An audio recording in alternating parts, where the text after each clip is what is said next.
Tonight's the night.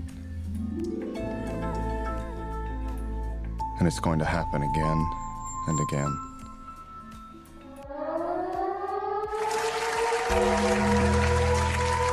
They told none of us to come to YouTube, ladies and gentlemen. Nobody. Not one of us. But we're all here. We're ready to party. MAGGCAST is live. Let's go. What's going on, everybody? Wash your hands, Cyber Gunter. How you doing, everybody? Let's MAGGCAST tonight. We are ready to party. We are ready to have ourselves a good time. And listen, I got a whole new setup going on here. And I got to tell you, my wife bought me this brand new desk for my birthday, which is not until February, by the way. I'm not 51 yet. However, she bought me this desk because she's like, listen, dude, it's on sale right now. You're getting it right now. You know what I'm saying? She's like, because let me tell you something. If I buy this thing in February, it's going to be full price. Right now, it's 50% off. And Cybergunter, can you not start with the Dodgers nonsense already? I just started the damn show. You're already pissing me off. Dodgers. Yeah! Fine. What? So anyhow. So this big box shows up at the door, right? And I'm like, honey, Christmas is over. And then she's like, yeah, dude, that's your birthday present. And I'm like, oh. So I open this thing up, and I'm going to put a picture of it up eventually. It is monstrous. It's 3 different levels of desk, actually 4 different levels of desk. And I've got all 3 monitors here. I've got my PlayStation on the right. I've got my Xbox on the left. I've got my PC on the bottom. Nothing is on the floor. They're on their own shelves and the whole 9 yards. And, yeah, I got it all set up now, and it took me all friggin' day, ladies and gentlemen. All day.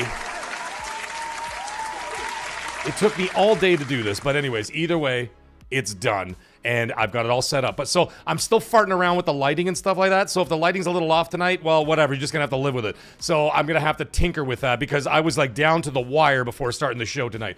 And, well, here we are. Whoa, wait a minute. I want Grandpa Barbecue Game Cat to say, he goes, I wonder if that blue number will make an appearance. No, she's not, because she dislikes me greatly. That blue number. All right. Well, you know, we never know. She might show up in the chat tonight. Who the heck knows?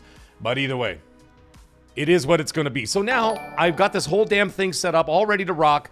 And everything else, right? And so I'm still working on it and still trying to get like the camera right and the lighting right and all that stuff. And I'll do some more of that tomorrow. But what I did get for Christmas, I'll tell you guys this now. What I did get for Christmas is a new like elevated bar. I don't know what the hell to call it. It's like bar shelves. It's like, but they're beautiful. They're like black stainless steel or whatever with silver lining. And then each level of the bar, it's like see-through, right? It's like metal grate kind of thing. And it has LED strip lights on every single level. And you have to install it in the wall. The whole reason behind that is because my bar, which is very extensive, as you can imagine, is all over this counter in my basement, right? Like there's like a wet bar thing in the counter, and I've got like 80 bottles down there or whatever, right? And then a bar fridge underneath and the whole 9 yards. So what we're doing is that she's like, I want that bar space back, like that whole counter. So if we have people over and stuff, we could put like big platters of food and all that kind of stuff. So I'm going to be installing that tomorrow on the walls, which is going to be a whole new disaster of me trying to figure all that shit out, right? Like trying to, you know, drill all the holes and then put the wall plugs in and all that kind of stuff and make sure it's all level. Because the last thing you want is, you don't want it to be not level. And then I go put all these nice bottles on there and they just go and just slide right off the, you know what I mean? So yeah, so I'm doing that tomorrow. Got a big workout to do tomorrow. Got to work out. Got to get that in. I got to do I'm going to do a promotional video for the channel for New Year's Eve and whatever and all that kind of stuff. I've been working on a lot of shorts lately. I did a long form video just the other day and doing very well. A couple of thousand people came by to say hello to that one. I appreciate that greatly. The shorts are doing well too. So yeah, I'm going to be doing a little bit of that. Little promotional work for New Year's Eve for the channel members and the maggots out there. And then it's party time USA, ladies and gentlemen. That's right, it's party time. It is New Year's Eve tomorrow, at least for me. I know for some of us. I know some of us out there, some of my Aussie friends out there are pretty much celebrating New Year's right now. Because they live in the future. 1.21 gigawatts. They're out of control. These people are like living in the future. Grandpa Barbecue Game Cat, let me tell you something. Give me the lottery numbers 2 days ahead of time. Somehow figure it out. Send them back to me. We'll split it 50-50, all right? That's how we're going to roll, okay? That's how we're doing it, man. That's how we're going to do it. Achievement unlocked, $80 million. Let's go, baby. Come on. Let's get it done. And look at all these beautiful people in the chat, by the way, I'd like to say. Hello, everybody. I'm glad that everybody's here and so happy to see everybody. And we've got a $5 super chat. Yes, we do. It's Andy Ackerman. Donation. Andy Ackerman starts the party tonight with a $5 super chat. Thank you so much, my friend. And he goes, this guy again. Why do you say this to me when you know I will kill you for it? Exactly. Thank you, Zod. Thank you very much, Andy Ackerman. I really appreciate that. And speaking of donations, before we even get this show started here, I'd like to tell you guys. Yeah, I know. I want the Sports Almanac, Seth Monsters. That's what I'm talking about. Eamon, how you doing, buddy? 78. I has peppers. Noisy Mofo's in the chat. Great Wah. Aluminum. How you guys doing? Grumpy old farts in the house. Eddie Garcia. Eddie Garcia, I know you're a Dodgers fan as well, man. Listen, man, I can't help you. I can't help you. You're going to lose next year. There ain't no three-peat happening. I'll tell you that right now. Blue Jays going to win. Emperor Hound, how you doing? If I don't get out to all your names, I'll get to them eventually. Because you know, you guys are going to say some smart-ass stuff in the comments, and I'm going to get to your name anyway. Street, what's up? Brandon Christensen is in the house as well. Thank you guys for joining me on MAGGCAST tonight. We're going to have ourselves a little bit of a pre-party party, so to speak. No booze tonight. I'll tell you that right now. So even if we go into overtime, which we probably will. I mean, this is MAGGCAST after all, right? But let me tell you something, man. Ain't no boozing tonight, all right? Because tomorrow, that's all I got to say. You know how these things go. I mean, every night, twice a week is like New Year's Eve for me. Like, that's just the way it goes. But, like, you know what I'm saying? It's just one of those things where it's just like hey, dude, what the fuck, I'm going to be a little out of control. What do you want me to say? It's just the way it's going to be. It's just the way it's got to be. And then we're going to ring in 2026 like monsters this year, ladies and gentlemen. Like monsters.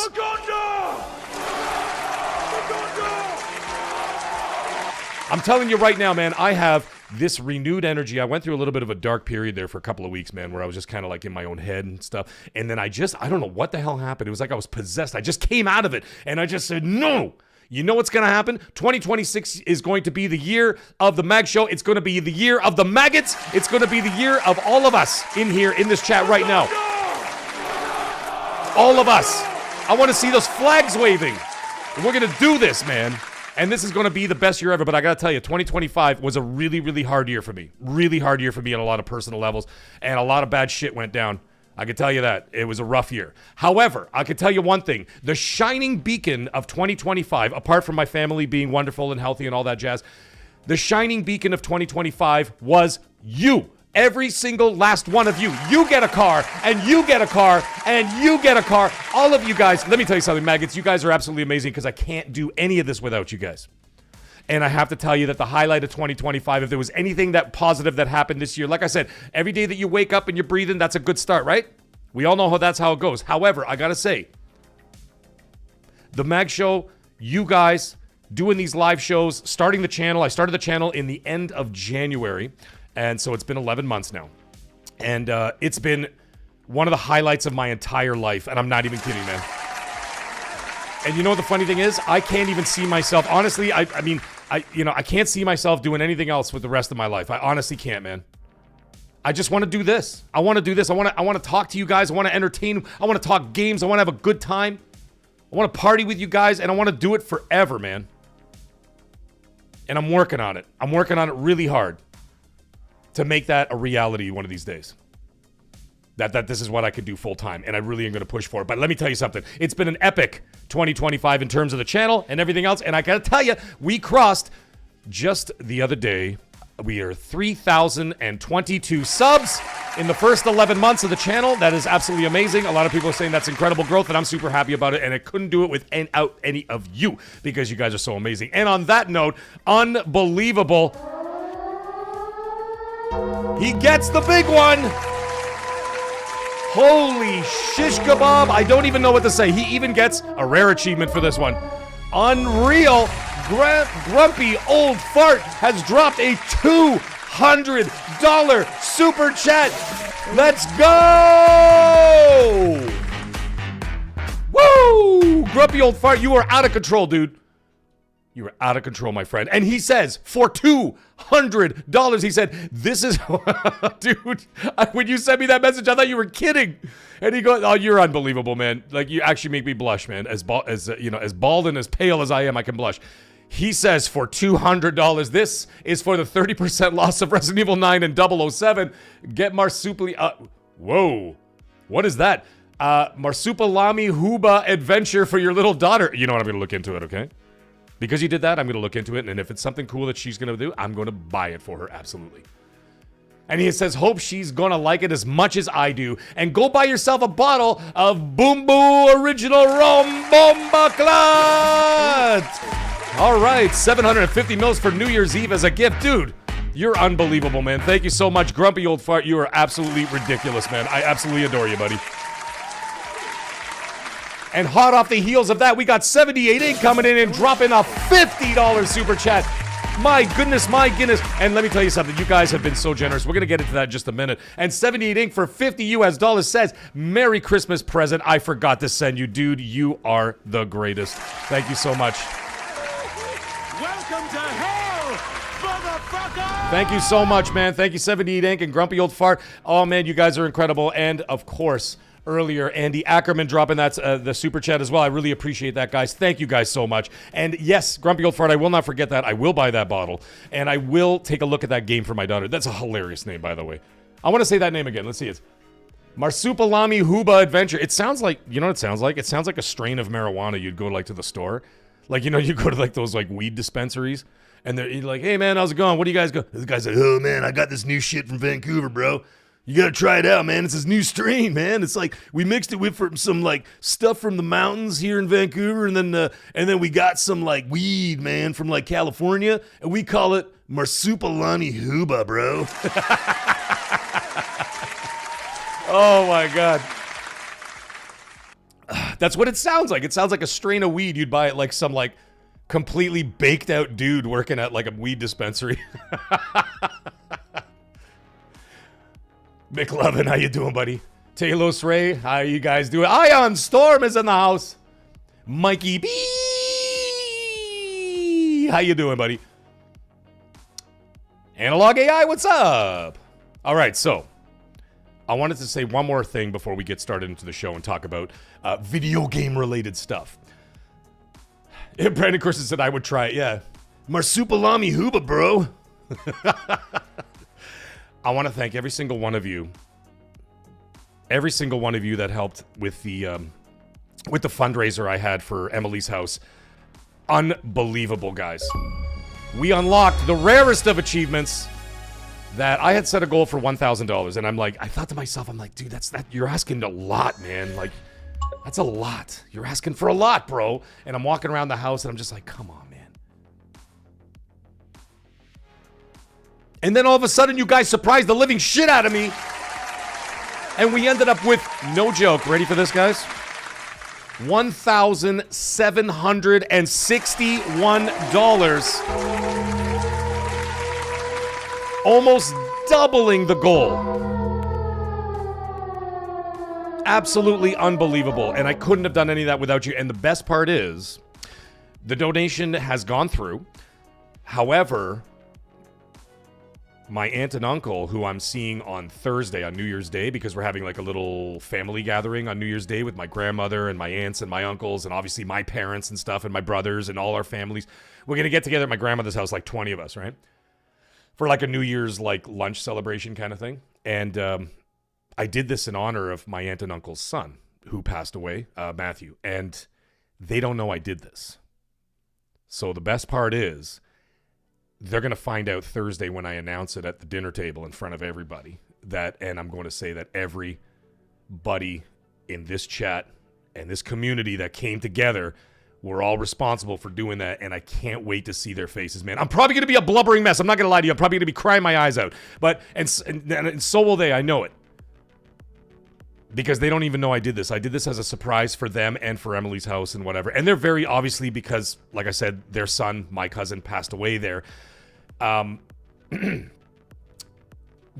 do fundraisers like twice a year or whatever. And I can tell you this. The last fundraiser that they did, which I was at, this gaming community made more money than one of their official fundraisers. We did that ourselves. And I can't thank you guys enough. The generosity was beyond belief. Catastrophe. How you doing, Kit? How you doing, buddy? Jay Slayer, how you doing? Yeah, man. So I just wanted to announce that as well. We damn near almost doubled the goal. And yeah, it was absolutely incredible, man. Absolutely incredible. I couldn't believe it. I couldn't believe it. Yes, best community ever. That's what Kit is saying, man. And actually, Kit said something else. He says, Mag, you're going to make it, brother. We will make sure of it. I can't do it without you guys. It's all because of you guys. And gals. Even though those gals don't show up. Like that blue number.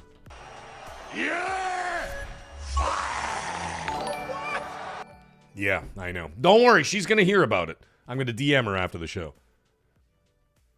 And we got Highlander Grim, member of 2 months, sends in his member chat. Thank you so much, my friend. He is a magnificent maggot, isn't he? Highlander, how you doing, buddy? And he says, Happy New Year, Mag. Go Chargers and Dodgers. Oh, my God. Yeah! What are you saying right now? Say this to me when you know I will kill you for it. Yeah. What are you saying there?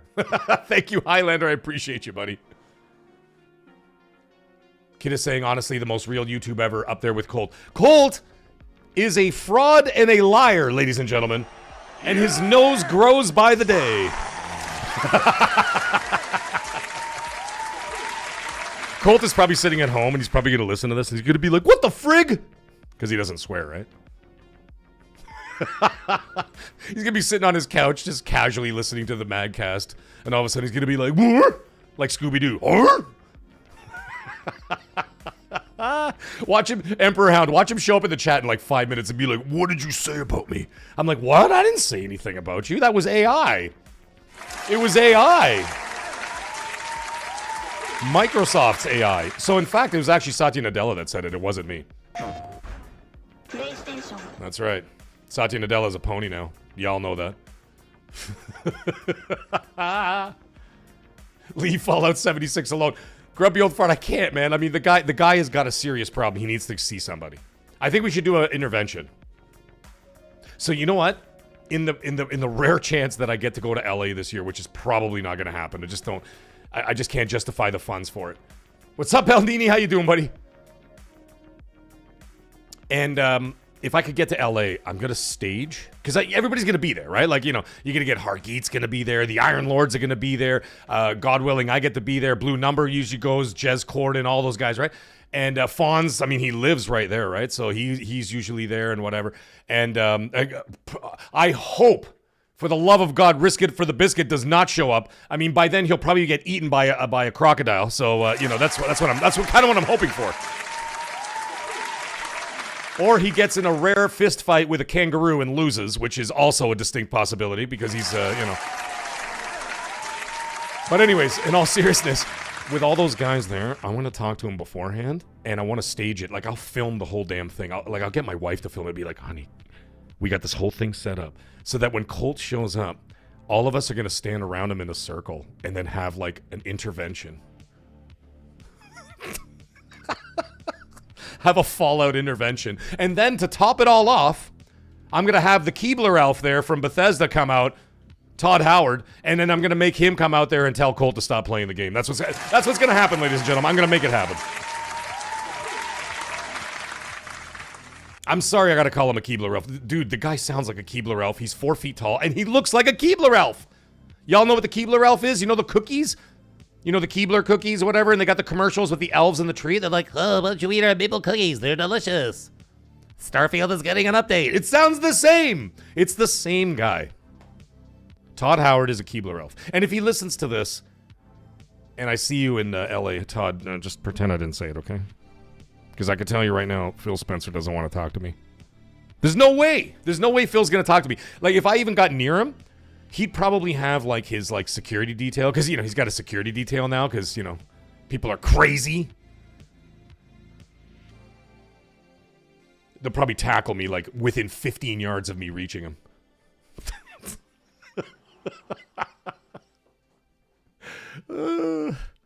I I'd be like, Phil, all of a sudden, woof, and the man gets sacked at the 30-yard line. Loss of 5 yards. Yeah, for sure. I'd get tackled for sure. I mean, I wouldn't do anything. I'd just like wave at him and he'd be like, oh, fuck, here comes Mag. Get him. Yeah, that's exactly what's going to happen. Exactly, Brandon Christensen. He was the tallest Keebler Alpha. He couldn't fit in the tree anymore. So they had to kick him out of the tree, and then Bethesda hired him, and then he started making games. Kid is saying he wants me to play FNAF 1. Actually, funny, I just got FNAF 2, the movie, not the game. My kids have all the games. They have like all the FNAF games. I tried playing one. Let me tell you something. It was the worst experience I've ever had playing a video game. I don't know what the fuck was going on with that game. I don't know what was going on. I'm like, what am I supposed to be doing? Who's this stupid bunny? What is happening here? Like, I'm trying to play this game, and they're like, oh, you got to walk around with a flashlight.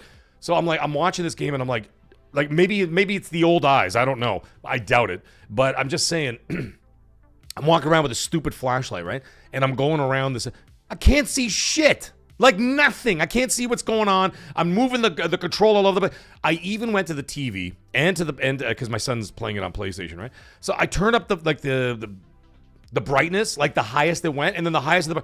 I still couldn't see anything in this game. I'm like, this has got to be the worst optimized piece of shit I've ever played in my entire life. It's ridiculous. You know what I'm saying? Anyways, the game sucked. I can't remember which one he was playing the last couple of games. But anyways, the boy loves them. The boy loves them. He's platinumed them, and my daughter plays. Right now, my daughter. By the way, I'd just like to point this out. My daughter is going to be. Well, both my kids are pretty hardcore gamers, and they're actually getting really damn good. And my daughter got a bunch of gift cards, like for Christmas and all that jazz, right? So she bought Silksong. Do you know that she's already she's 10 years old, and I heard that game is really damn tough, right? She's already beaten the 5th boss in the game. She is 10 years old, and she's already beat. Yeah, security breach. Thank you, Little Table. Hey, Little Table, how you doing? Mr. Santo B, how you doing, buddy? How are you, my friend? Yeah, she's already beaten the 5th boss in Silksong. The boy is platinumed all the FNAF games. They are damn good at these games. And, I haven't played Silksong yet, but, I heard it's pretty good. But either way. So yeah, so that's the jazz there, right? So, hey, Seth Monsters, what's going on, buddy? How you doing? Look at this guy. Seth Monster drops a $20 super chat. Thank you so much, my friend Seth Monster. You are a dear friend, of course. And he says, here, put this to work. I haven't even played part 1 yet. I keep meaning to get to it, dude, but I keep getting sidetracked by all these other games. Seth Monster says for $20 US, he says, put this toward our creators too. Laugh out loud. Happy holidays, bud. 2026 is going to be awesome. Maggots forever. Woo! Absolutely. Thank you so much, Seth Monster. I appreciate you, buddy. Oh, there was an extra bing at the end there. Fuzzy Tomato, how's it going, buddy? Okay, so we got some little warm-up talk out of the way there. But we got to talk about some other stuff tonight. We got to talk about some games. We got to talk about... well, you know what? I'll save it for the very end. And this is like a very, very, very end kind of thing. Like when I'm at the end of the show and we want to go into a little bit overtime. If anybody's interested... If you're interested, tell me now. If you're not, I will not say a goddamn word. Hey, Noof, how's it going? Pico, Trek, how you guys doing, man? Welcome. Welcome to hell, motherfucker! At the end of the show, if you guys are interested, probably shouldn't say much about this. I know somebody that has seen Supergirl in, like, the full movie. And not only that... I also know, as you guys know, I know some people in Hollywood and stuff, right? And I know someone who's seen the whole Supergirl movie. And not only that, I also know the people who worked on the script for Avengers Doomsday. Q-Max, how's it going, buddy? And so I know, like, pretty much all the details of both those movies. Supergirl for sure, because the dude saw the whole damn movie. Like, he actually saw the finished product. Finished, it still comes out in like 6 months. But either way, you know, told me everything. So, I'm not gonna lie to you guys. Not interested in, like, the Supergirl movie, but after what he told me, it sounds pretty fucking good. I mean, it might just be James Gunned to death with a bunch of stupid-ass jokes and this and that, but I'm telling you, like, the story beats and some of the action sequences, I don't know, man. It sounds pretty good. I mean, I'll check it out. I'm not going to go to the theater to go see Supergirl, but I mean, I'll certainly sit down with a little bit of, like, you know, I'll sit and watch it at home with some enthusiasm, especially after what he told me. But anyways, we'll talk about that a little bit later tonight. That'll be like an after hours kind of thing. So if anybody wants to tune out at that point, you know, tune out at that point. Anybody wants to hear full spoilers about that stuff, story beats, any of that kind of stuff, you let me know. If you don't want to hear it, then I'll keep my mouth shut. Also, I know pretty much what Doomsday is all about. Like I said, I know the guy who works on the script. As it stands right now, what they shot, the movie's going to be about 3.5 hours. 3 hours and 32 minutes to be exact, somewhere around there.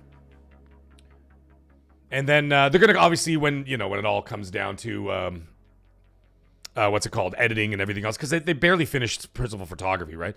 And then they've got they've got the 3 trailers out now, which you guys all know about.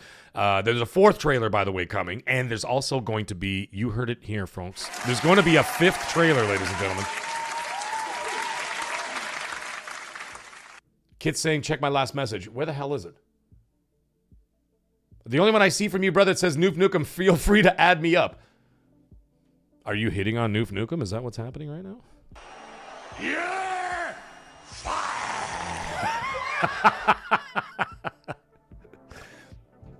Hey, Blue Marvel, how you doing, buddy? Hey, he's entered the chat.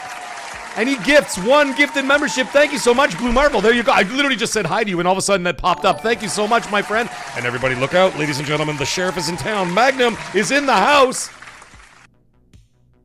And Magnum received, oh my God, Magnum, you scumbag, you received the gifted member from Blue Marvel. Thank you very much, Blue Marvel. Appreciate the support, brother. So anyways, as it stands right now, like I said, we'll get into the Marvel talk a little bit later if you want to talk about it. But we are gonna talk tonight about how superhero games are starting to ramp up again, and we're gonna be talking about that a little bit later. Whether it comes to Xbox or PlayStation and third party, there's going to be some stuff coming out in the next couple of years, which should be very interesting. Well, in the next couple of years, some within the next year, and then some within the next 5 to 8 years. I know that sounds ridiculous, but it takes a long time for some of these games. But we'll talk about those games a little bit later. But we want to talk, let's get into the business here. We got to talk about, I'm going to kind of meld 2 of these topics together. We got to talk about this console delay thing and whatever else, and the AI being responsible for all that shit. And I'm not going to go ad nauseum about the AI stuff. We've talked about it forever. We can agree to disagree. You know, some people love it, some people hate it, this and that, whatever. You know what I'm saying? Like, there's all kinds of stuff. Oh, by the way, Noof Nukem, check it out. Because I got the new desk, right? Look what's next to me, ladies and gentlemen. The on-air sign is in the house. Thank you very much, Noof Nukem. It's sitting right there. Look at that. I managed to get it on there because, like I said, I have a whole new setup, which I spent 4 hours doing today. Whole new desk, a whole 9 yards, yeah. Yeah, what's up, Bernie? How you doing, bud?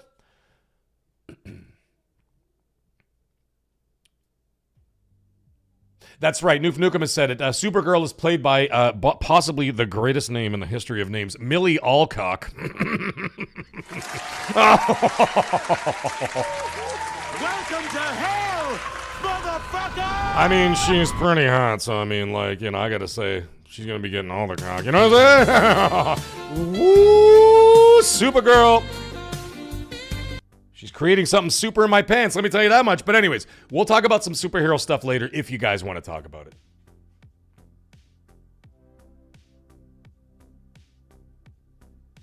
Is it McLovin? Then I'm going to have to adjust it ever so slightly. I know, Eddie Garcia, greatest name ever, right?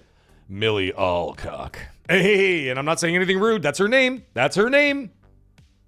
YouTube, don't get crazy.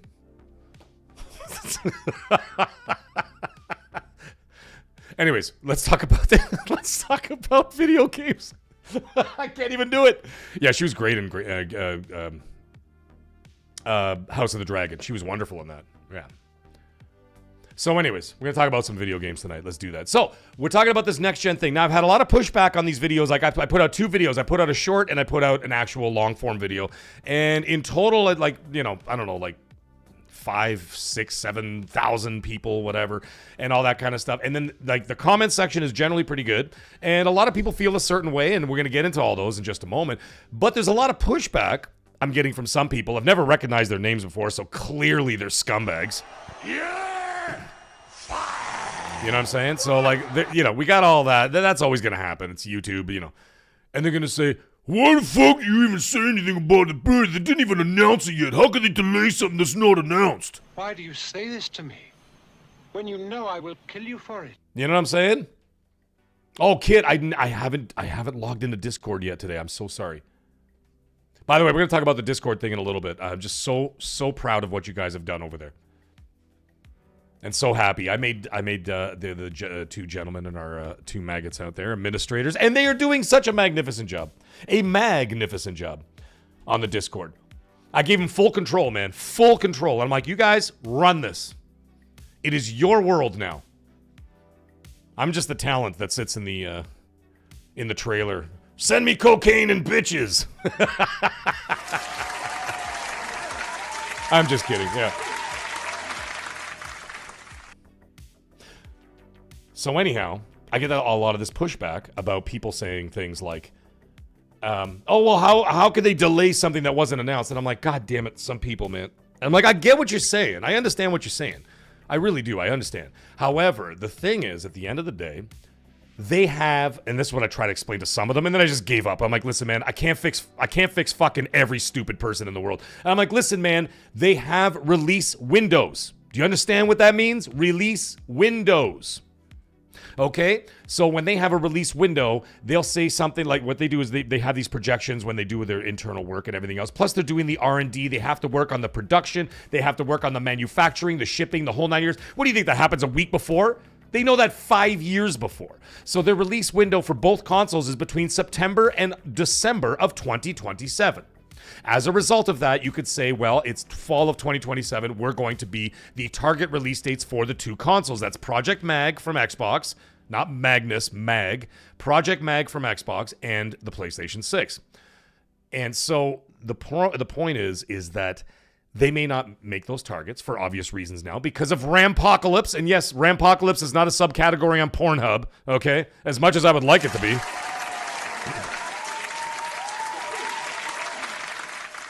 That'd be a great name for a porn star, eh? Can you imagine how funny that would be?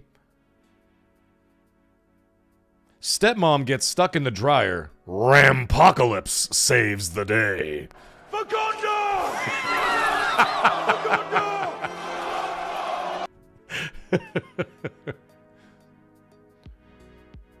Dad is away on a business trip. Stepmom is home alone with Rampocalypse.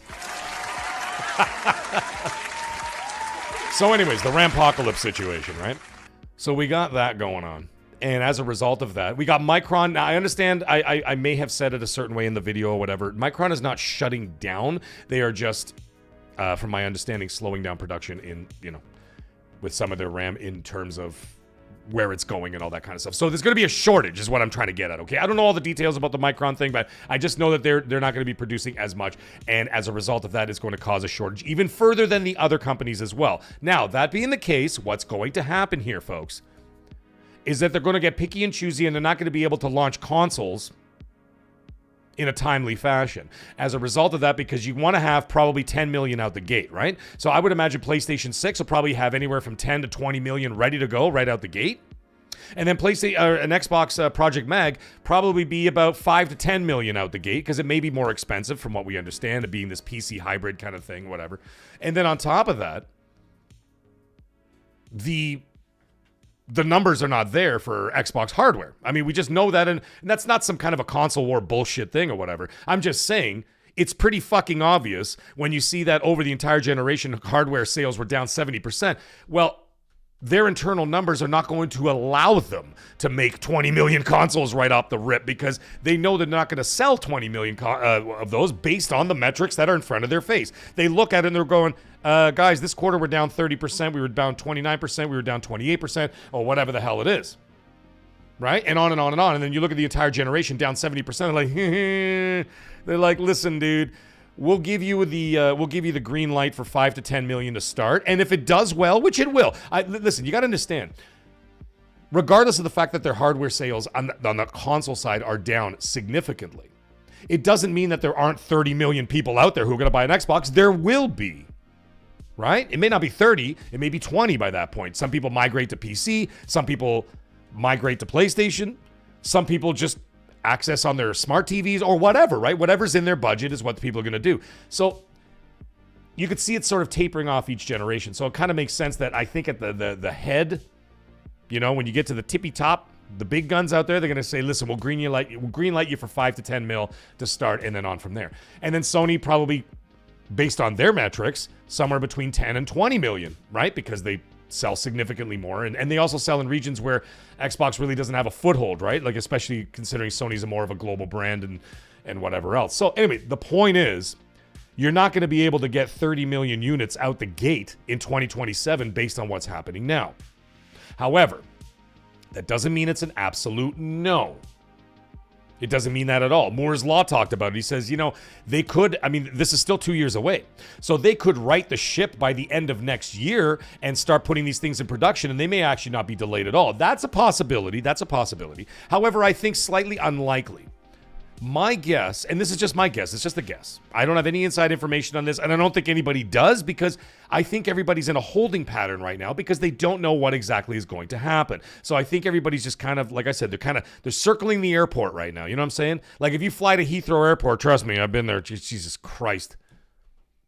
What a disaster that airport is. Yeah, every time you fly into Heathrow in England, you got to circle for 40 minutes just to get a runway. It's ridiculous. And I don't like flying to begin with, man.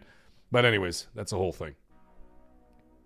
So anyway, the point is that everybody's in a holding pattern. So there's not going to be any inside information. There's not going to be, no one's going to have any solid information probably for another year. And then you're going to find out what's happening. So Moore's Law may actually be, in fact, at the end of the day, correct. These things may not be delayed at all. However, I think that they're going to take advantage of this situation. This is just my guess. I think they're going to take advantage of the situation and take an extra year. And I think that both consoles will launch somewhere in the fall of 2028.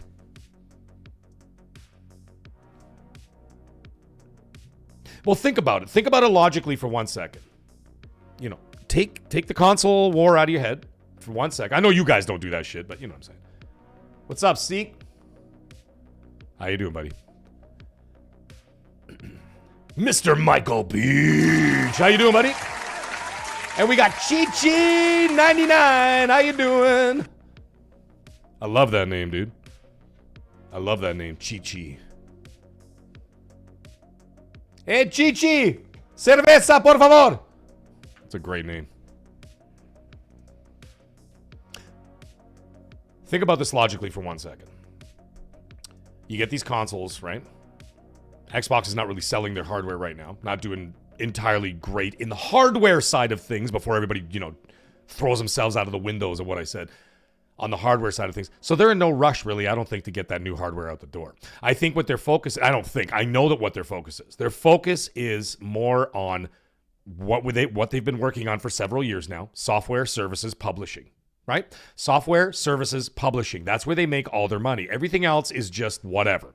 It's an access point to get to their software and services and their published content, right? That's what hardware does. However, Microsoft has put themselves in a position where they actually have several access points at this point, right? So they don't have just the box. So there really is no focus for them to release just a box. Everybody's got a box. Well, anybody who's an Xbox player either has a PC or has an Xbox. They already have it now. So now their focus is going to be on software, services, publishing, right? So that makes absolute sense. So there's no point in Microsoft trying to race out a console for what? There's no reason for it. Maybe for extra power, any of that kind of stuff. Well, fuck, you just go buy a PC if you want that extra power. You want a next-gen console? You could buy one right now. I know it's ridiculously expensive, but you know what I'm saying. So from Microsoft's point of view, there's no point. Now, from PlayStation's point of view, I don't think there's a point either. Now, hear me out. Once again, PlayStation 5s are flying off the shelves. They're still doing incredibly well. I know, like I said, this is going to sound console worry, but I'm only saying this because it's relevant to the story. If you think about this for 2 seconds. In the last quarter, Sony sold more PS5s than Microsoft did the entire year. PlayStation. Okay? So they're selling incredibly well. I still predict they're going to sell 20 million consoles in 2026. I know that sounds lofty, but I don't think so. Because with Wolverine, Modern Warfare 4, which is only accessible in current gen, you will not be able to play Modern Warfare 4 on a PS4 or an Xbox One, and Grand Theft Auto 6. That's 3 monster games that are primarily sold on PlayStation. I think PlayStation is going to sell 20 million consoles in 2026. So therefore, is there any urgency? Now think about this for 1 second. Is there any urgency for Sony to make a PS6? Not really. They also got this new update coming out for the Pro, this PSSR bullshit. Listen, man, you guys know I don't do the tech talk. Okay, I'm not going to fraud myself out with any tech talk. You're not going to find it here. If you want to talk about mesh shaders and fucking this and that, go somewhere else. Go to Digital Foundry, where it sounds like they're announcing a fucking golf game. And Xbox is rolling up on the green with a 5-iron. If you want some ASMR and fall asleep, go listen to Digital Foundry for 20 minutes. And here we are on the 9th green. We've got mesh shaders. We've got some teraflops coming in. Oh, when he landed in the sand. Oh, that's very unfortunate. He landed in the sand.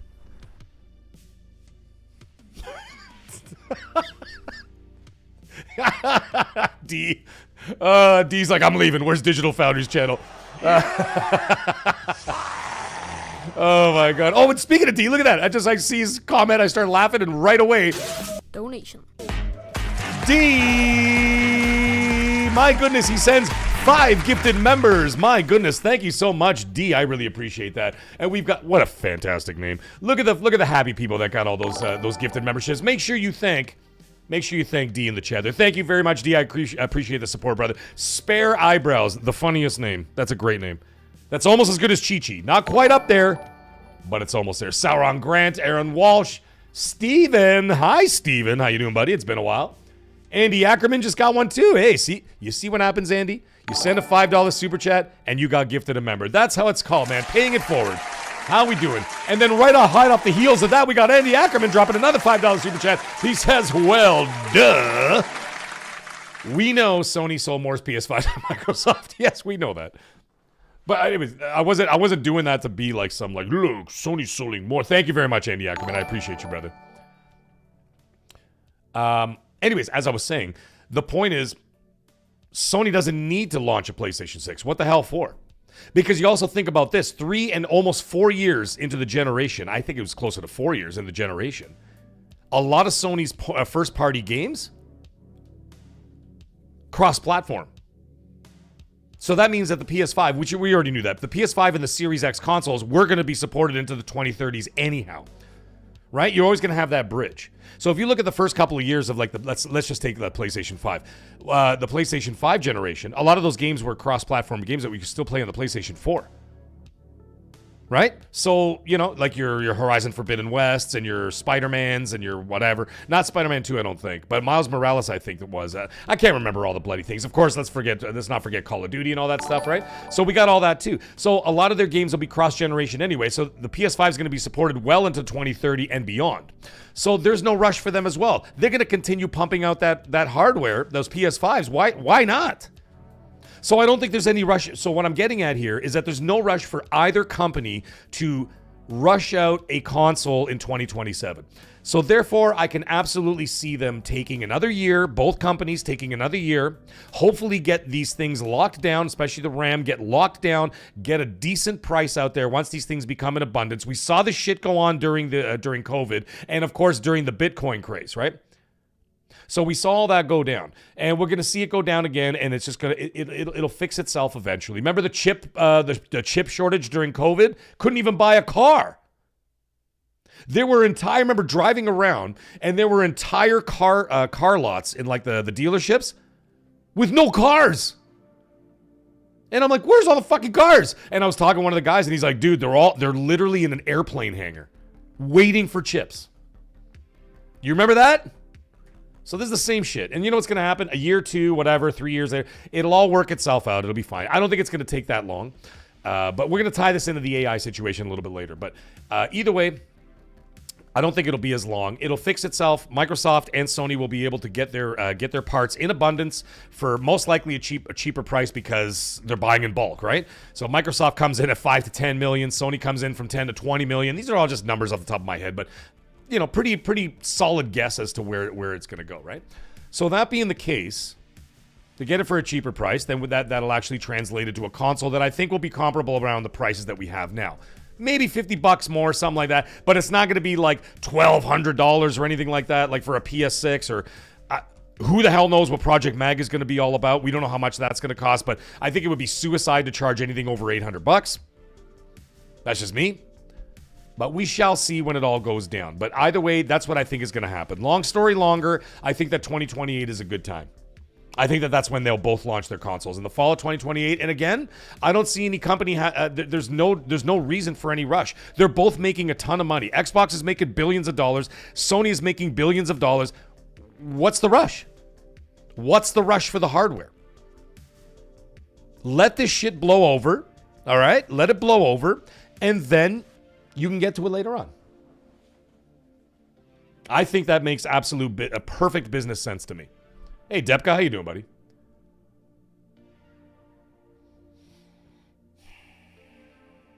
Hey, Alex, how you doing, bud? Depka saying without competition, there's no need for a PS6 even in 2028. No, there's not, really. They don't have to. They don't have to. They're selling PS5s in abundance, and they're going to sell a shit ton next year. I'm telling you that right now. With those 3 big games that are only available in current gen, Xbox is going to make money, too. I'm not saying that. We're talking PlayStation specifically here. Modern Warfare 4, Wolverine, Grand Theft Auto 6. And you know they're going to do bundles. I know they haven't done bundles in a while or whatever, but they're going to do bundles. I'm telling you that right now. Like GTA 6 bundles are going to happen. Wolverine bundles are going to happen. They're going to sell 20 million units in 2026. Mark that down.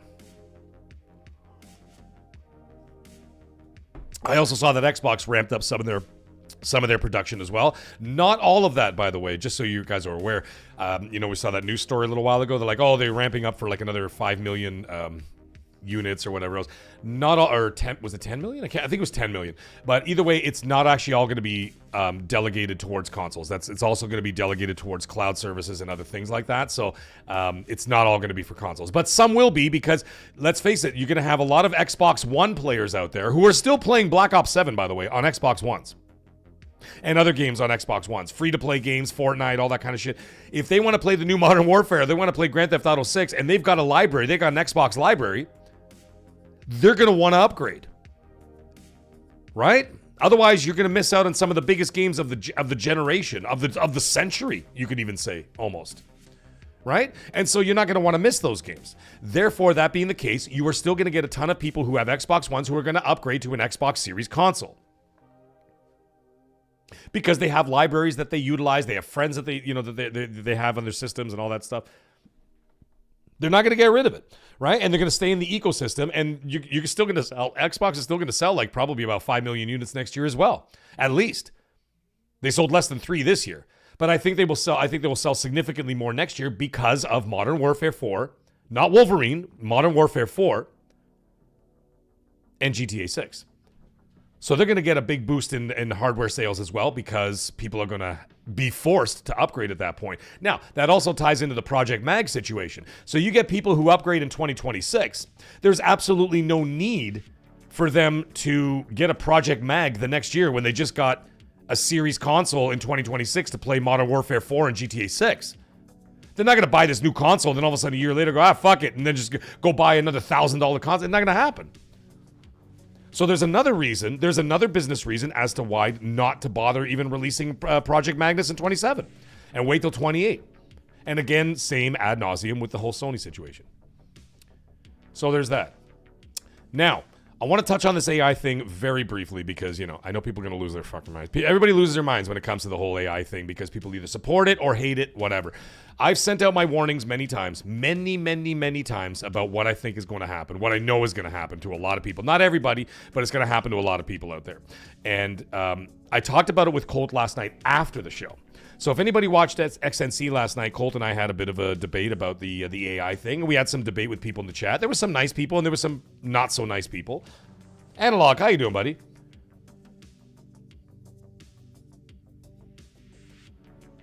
Exactly, analog. Analog. They don't need to push the PS6. Sorry, I'm just paraphrasing your comments, but yeah. Grumpy old fart. What wig? I'm not wearing a wig. Not yet. I should buy a wig. Wouldn't that be funny? Hey, Aero Nation. Haven't talked to you in a while. How you doing, buddy? I hope your Christmas is well. Happy New Year to everybody. So Colt and I talked about it after XNC last night. We had a conversation, and I was like, listen, man, I know people get very heated about the AI stuff. It's either fuck AI or leave it alone, or AI's fine, or this and that, right? It's very polarizing subject and whatever else. And all I'm trying to say is, listen, I used to be, not anymore, but I used to be in that corporate world, in like the head offices of corporate world. Okay, so you know where all the big decisions are made? The mag was sitting right there. I know how these snakes work. And this is what I was trying to tell Colt last night. I know how these snakes work. And what they're going to do is very slowly, methodically, and without most people noticing, it's like slowly pushing the knife in instead of stabbing you right away. They're going to phase you out of the tech world. It's just a reality. I'm telling you right now, if you think like a CEO and you think about their priorities are you don't matter. They don't even know who the fuck you are. You're barely even a number to them. You're a number to the accounting department. You're 75301. That's what you are. So therefore, think like they do. Know thy enemy. You think they're doing this to make your life easier? You think they're spending... Now think about this logically for 1 second. Do you think they're spending all these tens of billions of dollars for you, for your benefit, or is it for their benefit? That's all I'm trying to say. Not trying to create an argument. Everybody's... Obviously, you know it's the Mag Show. It's MAGGCAST. Everybody's entitled to their opinion. So go ahead and put it in the chat. And there'll be no fighting about it. Everybody can say whatever they want to say. I know Seth Monsters, him and I see a little differently on it, and that's totally cool. That's what we do here, man. Every opinion is respected in the Mag Show. So therefore, I'm just presenting this. Think like they do. Are they spending, like Microsoft spent, what, $80 billion? $180 billion? Whatever the frig they spent?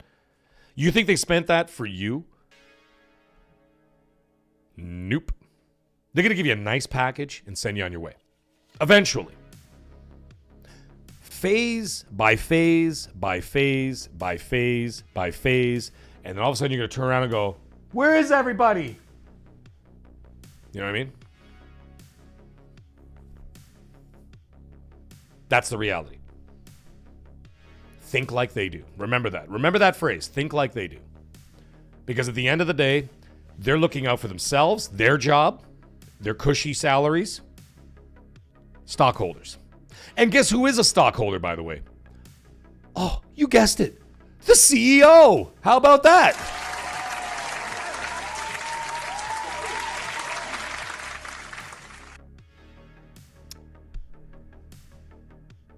And when people say, oh, they're doing it to cut costs and whatever on all this other stuff, I get it. But what's the cost? Human salaries. And time and labor. Very, very expensive. Especially in the tech world.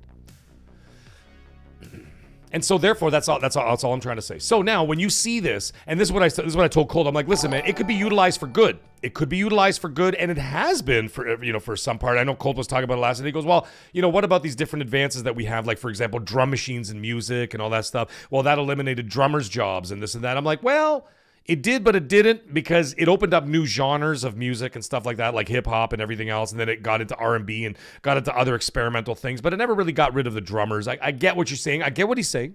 I said, but my question is this, and this is what I posed to him, and this is what left him speechless.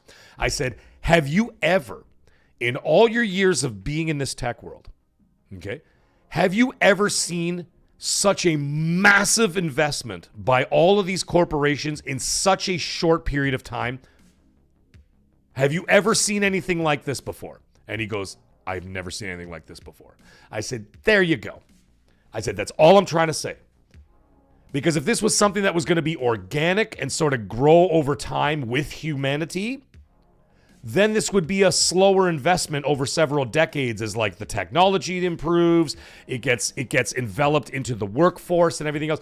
But when you see $1 trillion fucking dollars invested in a month, that does not sound good.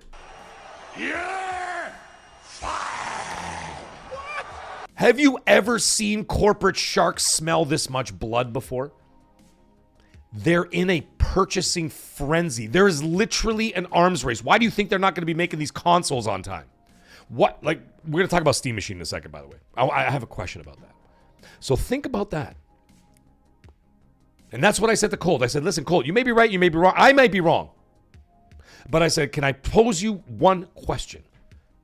I said, have you ever seen this much investment in such a short period of time? Why are they all scrambling like psychopaths to scoop up every goddamn piece of RAM and tech and whatever else and other parts in such a short period of time? Why? You have to think about that because it's scary. It's scary to see this massive investment in such a short period of time. I've never seen it. Not like this. And that's why I feel they're going to tip the scales in the wrong direction. They're going to tip it too far. Look at the culture war. You know, like Hollywood and TV and all that shit. You watch all those channels and you see all that stuff going on, you know? Woke versus non-woke. The problem, you see how that happens? You get like one side tips the scale way too friggin' far, and then all of a sudden there's a major war, culture war. And then someone else takes control, and then it tips over way too far the other way. Right? Because everybody thinks they need to go so heavy-handed in order to, you know, to tip that seesaw, to tip that scale the other direction. But what do? Because people don't have any fucking brains, they tip it too hard. And then it goes flying in the other direction. And then as soon as they lose control and they lose power and they lose the narrative, guess what? Then the other side pushes their side way too hard. And then you're all the way on the other side again. And it never changes because humans are inherently stupid people. Because people literally don't learn from history. They don't understand. There's no nuance. There's no delicacy. And there's something I'm telling you right now, guys, just hear me out. There's something stinks about this whole thing. Because when you see this massive investment in this technology in such a short period of time, something doesn't pass the smell test.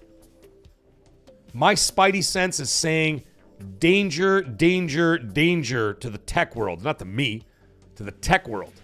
There's something doesn't smell right. That's all I'm trying to say. We'll leave this subject alone now because I know people are going to go fucking wild. You know how it is. But before we do any of that, we're going to get into this. We got Analog AI dropping 20 Norwegian krona. Thank you so much, my brother. And he says, AI is beautiful. Humans, stop resisting. You shall not pass! Thank you very much, Analog AI. I appreciate you, brother. Thank you so much from across the pond. Greetings from Canada, my friend. And we got Grumpy Old Fart coming in again. Dropping a $2 super chat. He says, show us. He says, show us the Leon Kennedy AI hair wig. Oh, thank you so much, man. I appreciate that. That is some funny shit. Dude, that I looked like, okay, let me tell you something. Grumpy Old Fart. Thank you, by the way. Thank you for the $2 super chat. I literally look like one of those, like I literally look like a Swedish terrorist from like the first Die Hard movie. You know the guy, I know they're German in the movie, but for some reason, I always thought they were Swedish. They kind of look a little Swedish. They don't really... Anyway, you know the guy that John McClane kills and he throws in the elevator with the shirt on that says, now I have a machine gun, ho, ho, ho, and he had the glasses and he had the hair? That is exactly what I looked like in that AI picture of me with that wig.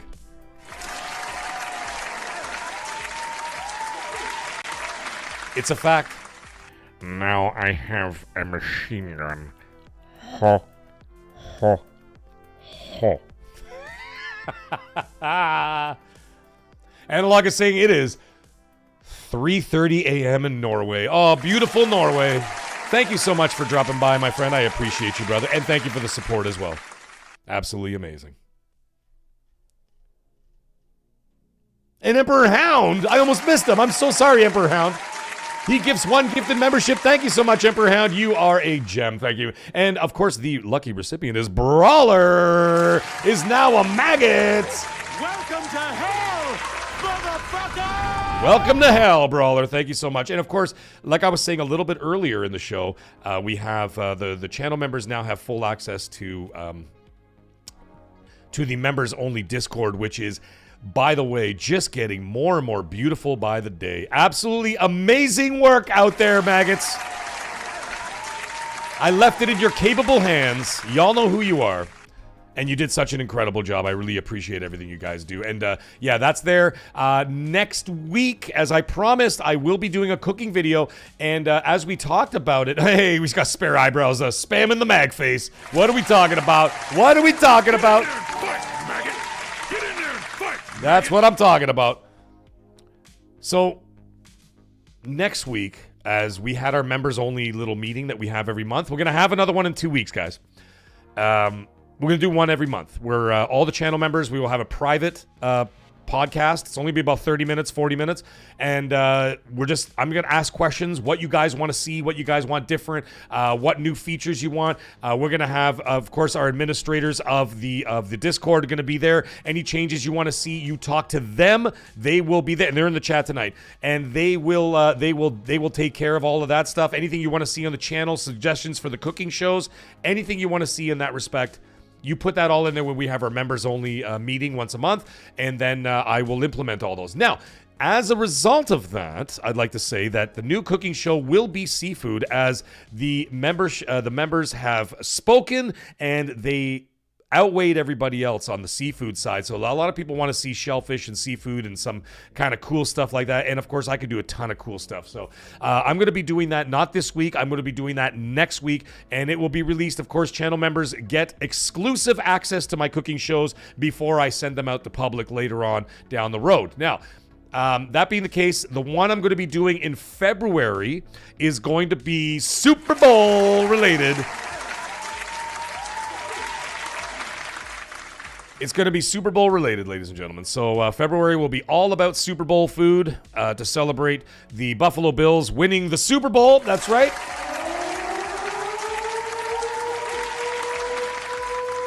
Super Bowl, it's going to be Buffalo Bills 960 and the Philadelphia Eagles -4. That's right. Somehow Josh Allen is going to find a way for the Eagles to be -4. That's the final score, ladies and gentlemen. 960 to -4. Buffalo Bills win the Super Bowl. Anyway, so February I'll be doing that. I'll be doing Super Bowl food for that show.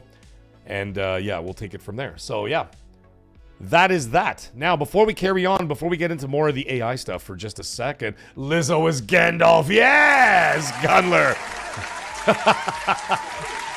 Oh, man. Alex, we're going to get into that in just a minute. And 78 Inc. comes in and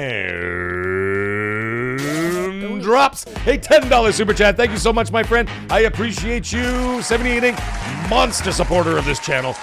Thank you so much, my brother. And he says, go watch Tron Legacy and Tron Ares. Both movies give you a clear picture of what corporations are wanting to do with AI. Fucking right, dude. Remember what I said. They're not here for you. They're here for them. They're part of the party. They're in a club. We ain't in it. But it's true. And like I said, if you disagree with me, totally cool. Thank you, 78 Inc. I appreciate you, brother. Absolutely, totally cool. Maggot Bowl 2026. We should do that. Hey, Muhammad, how you doing, buddy? Supreme Mama for life is in the chat, ladies and gentlemen. How you doing, Supreme Mama? Nice to see you. Garflog is in the house. How you doing, Garflog? Everybody say hi to one of the maggots out there. Get in there and fight, maggots. Welcome to hell, motherfucker! And we got Pushing Polygons, a member for 6 months. Thank you so much, my brother. And he says, hey, Mag, hope you're doing well. Sorry I'm late. Oh, thank you so much. I appreciate you, Pushing Polygons. Thank you very much, member of 6 months right there, ladies and gentlemen. So anyways, as I was saying, we can agree to disagree. It's totally fine. I really don't give a shit either way. I'm just sending out a very dire warning to people out there. It may not happen tomorrow, may not happen for another couple of years, may not happen for 5 years, but it's going to happen. One way or another. So I'm just saying, be careful out there. Be careful in these streets, man. Remember, you take care of yourself, your family, and your friends first. Everything else can fuck off.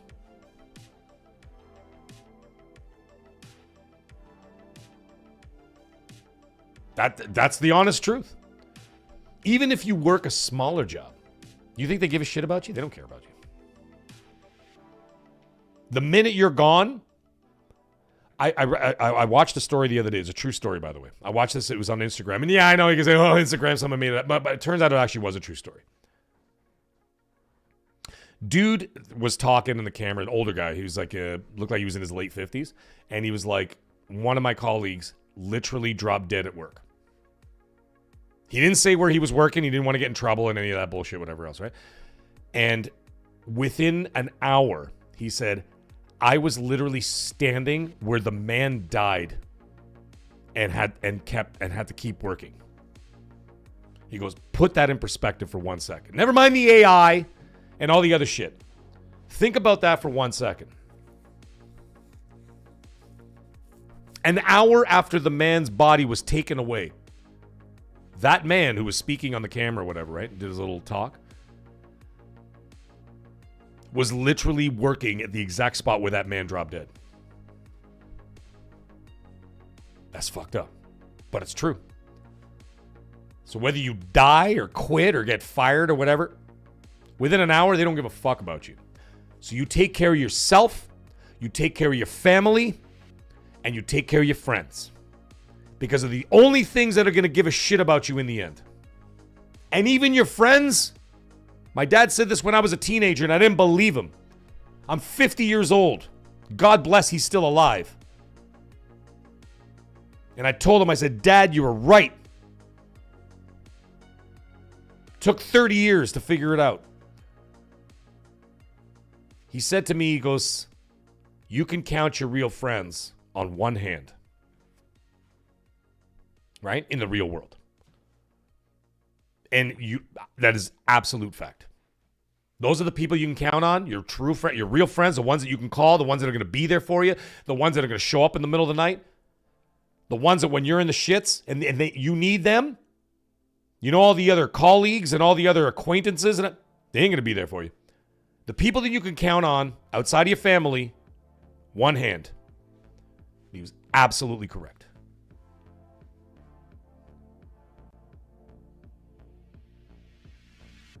So yeah, take care of yourselves, folks, and your families. Anyways, we're going to move on from this AI stuff.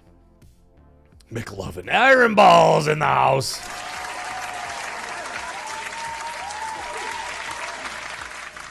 Hey, Australia, are we going to hit New Year's before the end of the show?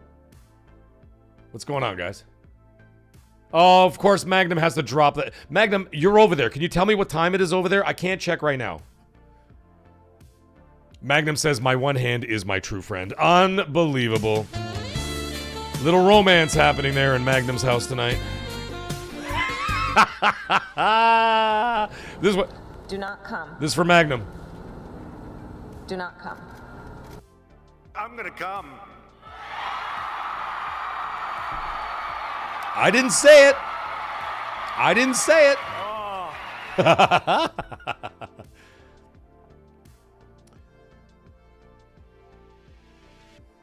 McLovin, what are you saying? Friends, what are friends? Oh, no. But let me tell you something, folks. After all of that. Oh, it's 12:42? Oh, jeez. You guys got like another 11 hours before it's... yeah. Yeah, another 11 hours. Oh, 10:40 a.m. I thought you guys were already like ready to rock. Like it was like... I thought the time difference would have had you guys already at New Year's.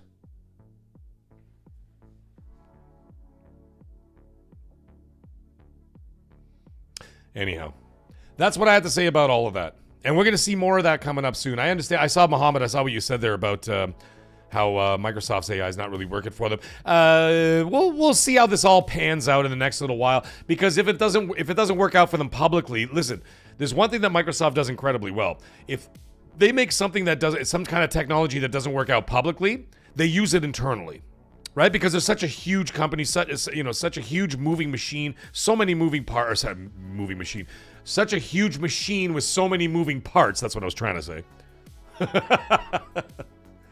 That they utilize it for something else. Like, for example, you remember those stupid goggles that they came up with, which are actually pretty cool, actually, the augmented reality glasses? I, by the way, was lucky enough to get my hands on one of those. I know that they weren't available, but what the hell were they called? You guys remember what they were called? They were like the augmented reality glasses. Someone in the chat put it in there. You guys remember what it was. And anyways, I know someone who does a lot of testing for Microsoft Tech, and like you go to the dude's house, and he had like stacks of shit all over the place, like headphones and like all kinds of stuff I'm not even allowed to talk about, stuff that the military. So anyway, what ended up happening with those glasses, those augmented reality glasses, didn't end up getting to retail. HoloLens, thank you, QMax. You win the prize today, my friend. Then they gave them to the army. And I don't mean give them to the army. They made tens of millions, if not hundreds of millions of dollars by utilizing them and implementing them into the U.S. military training. So one way or another, they'll find a way for the usage for that. Yeah, everybody's got it now. The HoloLens, yeah. So you know what I'm saying? So like even if their OpenAI or whatever doesn't work out for them, like let's say publicly, let's say ChatGPT takes their cake or Grok or whatever else, and everybody's using that instead, then Microsoft is going to use it internally. One way or another, it's going to be utilized for something. They don't just make something and say, well, let's hope for the best. It's not how it works, right? They always make these things for everybody. So, for themselves first. If they can get them out into the wild and into the public and get the public using them, absolutely. I don't like, what I do not like, and there's something that I actually am not a fan of, is shoving that AI into everything that you do. Like you turn on this and that, whatever. Do you want to use you want to use ChatGPT? You want to use OpenAI? You want to use OpenAI? You want to use OpenAI? I'm like, can you fuck off? Stop asking me. I'm opening my email and they're shoving it down my throat. Like, go away. If I want it, it's like a door-to-door salesman. Dude, if I want your shit, I'll just go to the store and buy it. Or I'll order it off Amazon. I don't need you to come to my house and try to sell me cable or try to sell me a fucking vacuum cleaner. You know what I'm saying?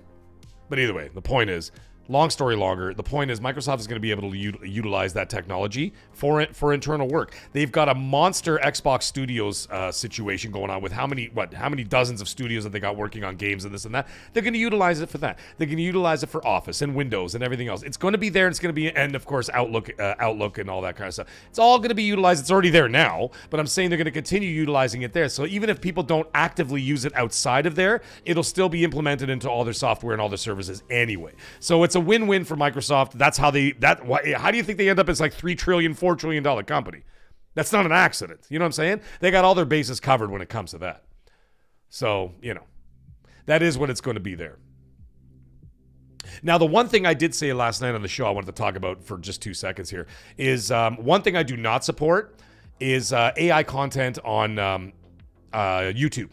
I started blocking some of those channels that make just shorts. You know what I'm talking about? And there was one I fell for today until I saw the little Sora in the corner, and I'm like, you son of a bitch. I didn't even catch it. But it looks so damn good. And you know what it was? You know those videos of like U.S. military coming home after being deployed for so long or whatever, and their dogs are waiting for them? And it's like these reaction videos of like the dogs recognizing their master, and they go running over like psychopaths, and the dogs are crying, and then the guys are rolling around with the dog, and the dog's like crying and freaking out. And I'm like, oh my God, that's so cute. Oh my God. Oh, it's like heartbreaking to watch that shit. And I'm like, wait a minute, you son of a fuck. And I look in the corner, I saw Sora. I'm like, you're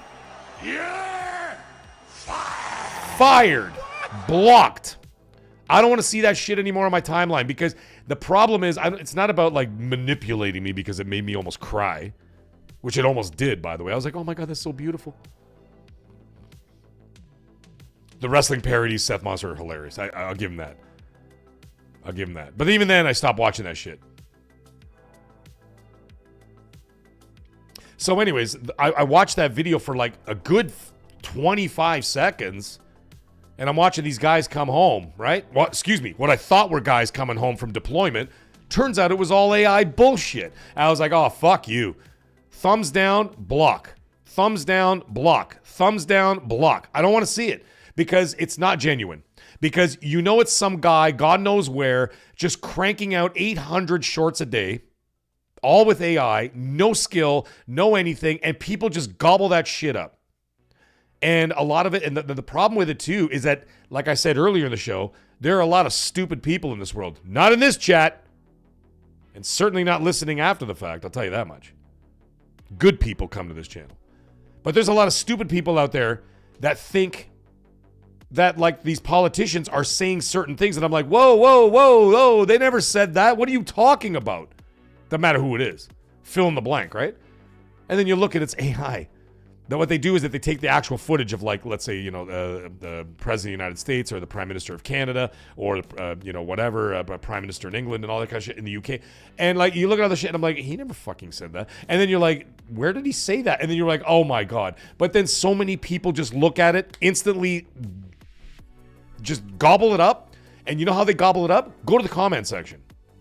Go to the comment section and you absolutely can see that people believed that that was real. And that is a serious problem. That's what causes more divide in our society. That's what causes more issues with people, more conflict, and all this other stuff because people are just being manipulated by some of this shit, and I hate it. Legacy media no better, no different. Those guys are fucking assholes. But that's a whole other story for another day. However, when I see these AI videos and all this other stuff going on, and I see just cranking out shorts, 20 a day, and you know what ended up happening? By the way, I just like to point this out.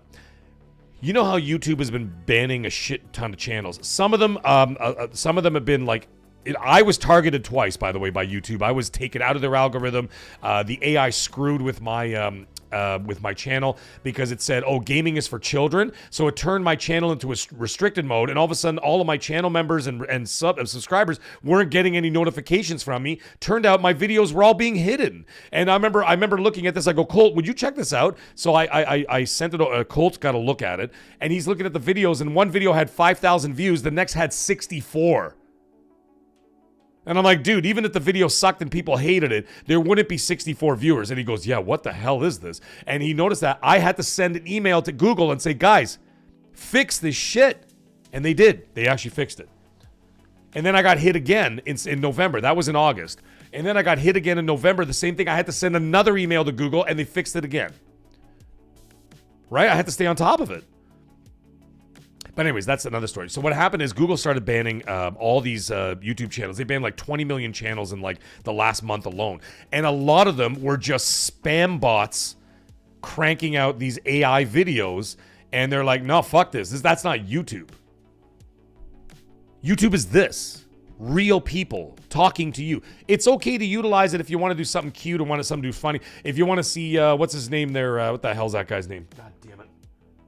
If you want to see Einstein jumping off the top of a steel cage, you know what I mean? And like onto Queen Elizabeth or whatever through a table, that's kind of funny. Like those are kind of funny and they're cute for a minute or two. But then when all of a sudden you're inundated with this nonstop fucking slop, you're just like, nah, man, this has got to stop. So I start blocking that stuff because it's not a real content creator.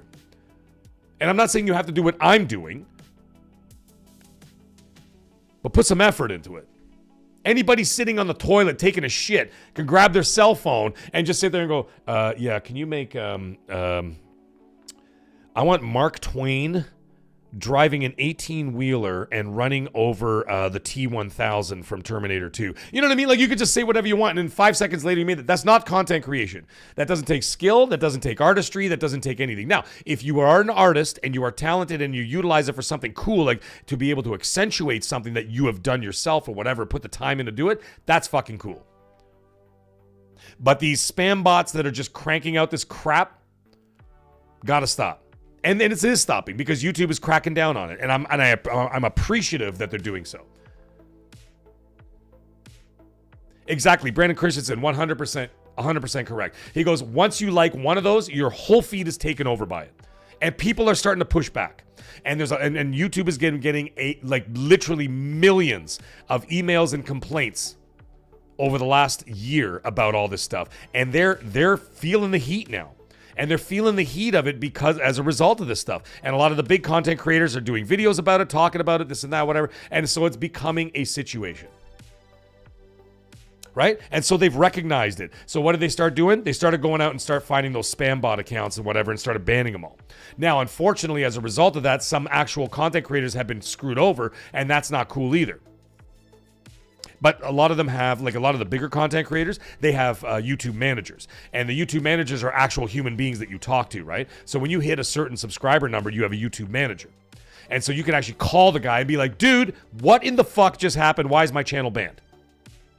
Right? And as a result of that, they can, then that human being can go in there and they're like, oh, well, they work there at Google and they're going to go, tick, tick, tick, tick, tick. They could do their thing. They could fix your shit and it's no problem. But if you got like 5,000 subs, 50,000 subs, you don't have a YouTube manager.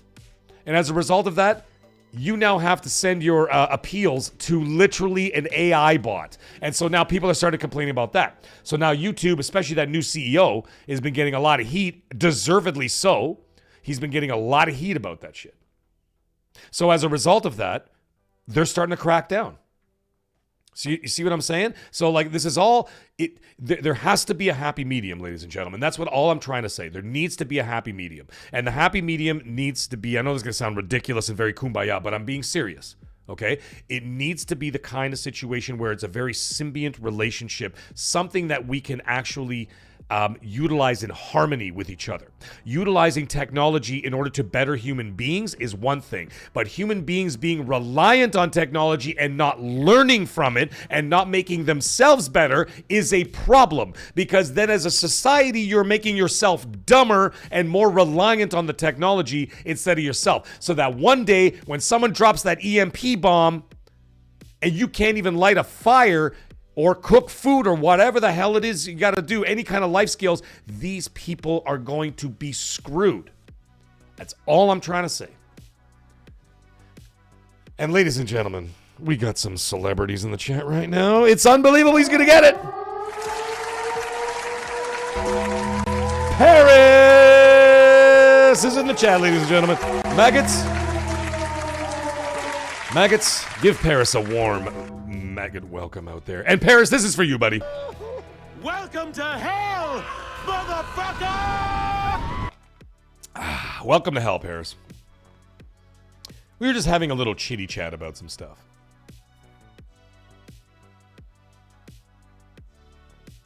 Hey, Voyager 88, where the hell you been, dude?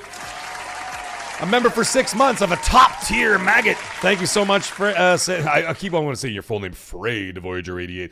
Voyager 88, thank you so much for all the support, brother. You've been there from the beginning, my friend. I really appreciate you. I really appreciate all of you guys tonight, man. Absolutely amazing. Absolutely amazing. Ben Angelo, how you doing, brother? Anyways, we're just, if anybody wants to just get caught up on what we're talking about, we're just having some chitty chats about how we talked about how the next gen consoles will, I think, I am presuming that they should be, I think that they'll be delayed into 2028, and I gave my reason. No, it's the real Paris. Pico Trek, it's the real dude. It's the real deal, Paris, ladies and gentlemen. We're gonna give him an Xbox achievement. There you go.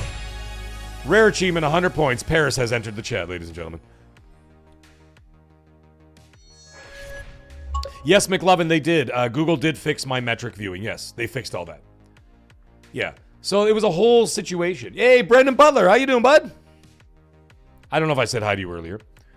So anyways, they hit me twice with that kind of stuff, but now they're trying to move away from it. So now I'm doing my part, and my part is I'm trying to not promote that on my timeline or my algorithm, right? Because if you start, like I said, Brandon Christensen said it right. You do it once, and they get you hooked. Now, listen, Google's not going to be able to catch everybody or whatever, because people are still going to make AI videos that are still funny and this and that, whatever. People still watch them and whatever. But the thing is, when it starts getting to a point of deception, that's where I have a problem. And now you see what's happening with this whole situation. There's a lot of pushback and there's a lot of embracing of the technology, as you're seeing what's happening, of course, with how it's affecting the tech world, and it's going to be affecting those next-gen consoles, right? And I gave my reasoning earlier in the show. I think there's absolutely no reason why Xbox or PlayStation should release a console in 2027 anyway. I think that there's no reason for either company to release new hardware in 27. I think that they could easily wait to 2028, build up their surplus, release them at a reasonable price. And what I mean by reasonable for next gen, somewhere in the range of what we're paying now for the consoles. Now, I'm a little bit upset about that idea with the consoles being more expensive than they were at launch. That is utterly ridiculous. However, if they can keep the next gen in the range of the current console prices, I don't think that that's that bad. That's a little bit more manageable. But the thing is, as we already know that these companies, both companies specifically that we're talking about, they support their consoles at least 3 to 4 years into the next generation. Then they've got it. They've got you there. They've got everything. You know, you got what you need. And that's why I keep saying, batten down the hatches. Keep the hardware that you got. It'll be more than sufficient. Utilize this time and utilize it. First of all, I always believe this every generation. I've been saying this since the 360 PS3 generation. I think that they have never reached their full potential for any of these consoles before they start pumping out the next one. I really don't believe it. Like, do you know how much it pissed me off when I bought an Xbox One X and then a year later, here comes Phil Spencer on the stage? We're here to talk about the Series X console. I'm like, the Series X what? I just bought an Xbox One X like not even 2 years ago. And like I had to go out and then I went and bought a Series X day one. 2 of them, as a matter of fact. Right? I don't think that they even reached the full potential of the Xbox One X, not by a long shot. Yes, I understand it was still supported into the next generation. However, I don't see the reason for it. Now, the thing is, if you are a tech head and you want to be up on everything every like year or two, or every 2 years, you want to upgrade, well, then you're clearly in the market for a PC. And that's totally fine too, because at that point, then you can go, you know what? I want new tech every 2 years. Like me for like cell phones, I get a cell phone every 2 years, no matter what. I get a 2-year contract, always get the new, always get the best, always get the latest. Because I utilize my phone like probably 9 hours a day. I utilize my phone for different things, right? Not just for technology and watching porn while I'm in the bathroom, but I'm just like I use it for actual business reasons or whatever else. So as a result of that, I always need the latest and greatest when it comes to cell phones. All right, so every 2 years I do that. If I were in the same market in the video game space and I needed to upgrade every 2 years, give me the best, then you know what? Be a PC guy. You could still make a console experience on a PC. I know it's a bit of a pain in the ass with all the launchers and all the bullshit, but once you get past the learning curve of all that stuff, I'm not interested in it because I don't want to do it. It's just not my bag. I've always been a console guy and I always will be. But the thing is, once you're at the end of the day, you still got a controller in your hand. You don't have to use a mouse and keyboard. You can still play the games the same way. You know what I'm saying? So there's avenues and choices. And I think that what these companies have lost along the way is I believe that the console space has what was always supposed to be the affordable option to gaming. Okay, I remember when my father in 1982 bought the PC Junior for like $2,000. And it was 128K. Paris, I know if you're still out there, I know you're old enough to remember. You know what I'm saying? 1982, the PC Junior, my dad bought it. It was like $2,000 and it was 128K, that thing. Okay? And that was the expensive option. But then all of a sudden, Nintendo comes out for a couple of $100. You could buy an NES. For the family, for the children, even for adults, whatever else. It was an affordable option. And consoles were always supposed to be the affordable option. Muhammad, congratulations on the second Pro, man. That's crazy. You should be good for quite a while. So anyway, the point is that the consoles being that affordable option, I think that, fast forward 40 plus years now, and I think that they're starting to lose their way because now, they got into the technology arms race. Who's going to be the better? Who's going to be the faster? Who's going to have the most features, this and that? And I get all that. But there has to be a point where you draw the line. Because when you don't draw the line, you've got the 85% of the casuals out there are not buying new consoles. And I've said this, I know it's a little bit controversial for some, but I've said this before, and I said it when the Switch 2 launched. I said, guys, mark my words, they're going to sell really hot right out the gate. You know why? Because Nintendo did not have a shortage of consoles. Whereas every generation, like clockwork, there's always a shortage of consoles, mostly from the Nintendo side. They like to build up that anticipation, whatever else, right? People want what they can't have. You know how that goes? So the point is that I said the Switch 2 out the gate is going to be hot. It's going to be probably one of the fastest selling consoles ever. And guess what ended up happening? It ended up being one of the fastest selling consoles in American history, right? So that being the case,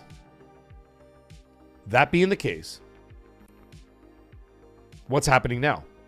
Still selling well, but it's cooling off. And it's cooling off because you know why? Because the casual market that have the Switches are not upgrading. They're not. They're like, well, I got a Switch, I'm fine. I can play most of those games on the Switch anyway. And they're totally fine. Or it's for my kids. My kids don't give a shit. And that's what's happening. People are not upgrading because they can't afford it, because you're locking out that 85% of people. Sorry, this is all going to tie into the what I was talking about earlier about the consoles. But when you start locking out that 85%, that's when things start going to cool off, because that 15% will always buy it out the gate. That's always the way it goes. ROG Xbox Ally X, $1,000. Okay? Out the gate. Sells incredibly well because you have that small percentage of the, I'll call it the hardcore of the hardcore. Because I'm hardcore, but I didn't buy one. I couldn't justify that purchase. But there's a hardcore sect beyond that hardcore, right? So you got the 50% hardcore, and then there's probably like a 5%, subsect of like extreme hardcore, and they'll buy them right out the gate. Have you heard anything about them now? It was like a fart in the wind now. And I'm not saying that in a negative fashion. I'm talking about in terms of the zeitgeist of people talking about it, sales, things that no one's talking about it. Right? And as a result of that, what I think happened is that after the initial sales went on and a lot of people went out there, especially tech enthusiasts, PC players, Xbox players, and even non-Xbox players, people who just wanted to have an amazing high-powered handheld. I played the damn thing. It's amazing. It's an incredible piece of technology. However, do you expect the 85% who actually shoulder this industry are going to go out and buy a $1,000 handheld? Not a chance in the fucking world. Not a chance in the world. Same thing is happening to the Switch right now. Do you know many people I know that have a Switch 1 that just didn't bother with the Switch 2? And you know what the number one answer was? Don't worry, I'll tell you. I'll save you the suspense. Too expensive. Too expensive. And they won't buy it. And therefore, the kids are also playing the Switch 1s. I went to my brother-in-law's cottage for Christmas, right? And we brought the Switch 2 up because we're going to be up there for a couple of days. And we did our thing or whatever else. And they still, those kids over there, they still have a Switch 1. And I'm like, oh, you guys should buy a Switch 2. You can just trade this in. And you know what the answer was? Nah, it's too expensive. I'm not buying that. I'm not buying that for them. They're fine with what they got. Now, the only reason why I got a Switch 2 is because I got a hell of a deal on it, because I had a Switch OLED from the pandemic. And they had a 2-for-1, or it was like a 50% markup on trade-ins for 1 day only if you're a platinum member at GameStop, right? So I traded in that, and I traded in a shitload of games that the kids don't even play, like a bunch of old ass Lego games from God knows when, and a Lego Ninjago game or some shit. And I got double trade-in value that day. I'm not even kidding. Canadian money, of course, not American. I got $630 trade-in, because let me tell you something. In Canada, the Switch 2 with Mario Kart World and Donkey Kong Bonanza, those two games, because one came packaged, right? It was like the bundle deal, and I bought one game. $900. Are you kidding me? You think little Jimmy's getting a $900 console so that he can throw it around the room, step on it, break the thumbsticks, crack the screen, whatever? You think that's going to happen? My son's 13 and my daughter's 10. I don't even let them, I barely even let them touch the Switch. So I'm like, get away from there. That thing's expensive. I'm like the guy from Jurassic Park. Is it heavy? Yeah. Then it's expensive. Put it back.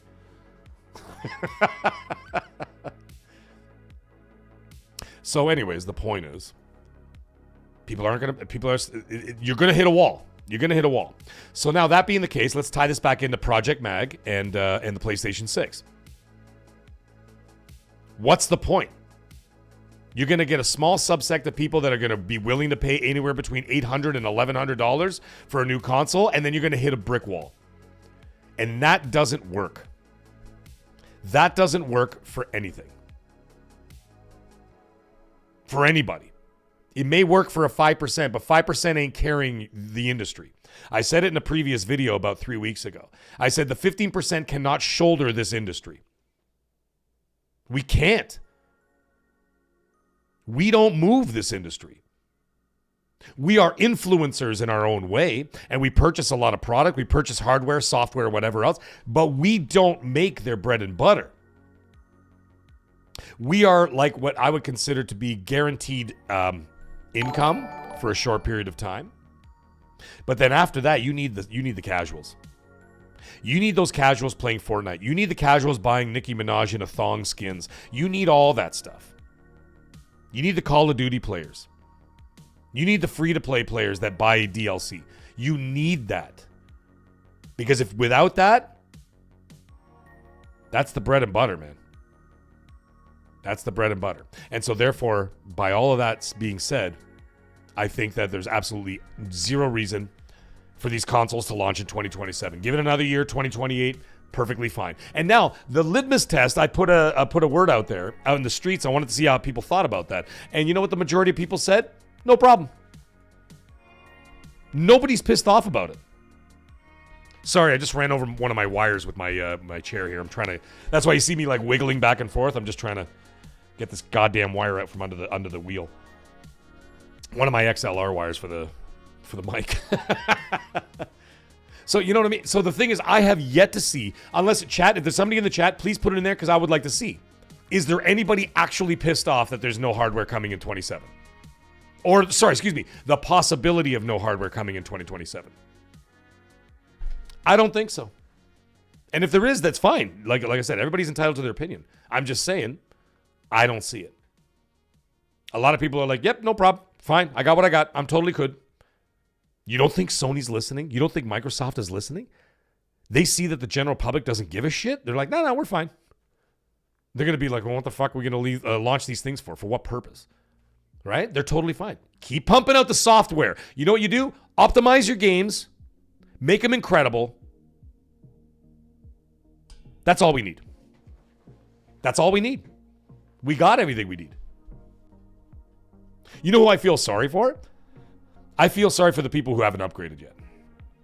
So next year, when, like I said, when Wolverine comes out and Modern Warfare 4, which will be for current gen only, Grand Theft Auto 6, I feel bad for them because they missed the boat. And that's why I told everybody, I'm like, listen, Black Friday, guys, I'm like, listen, even if you're not a PlayStation fan, it's the only console that's on sale right now for a significant amount of money.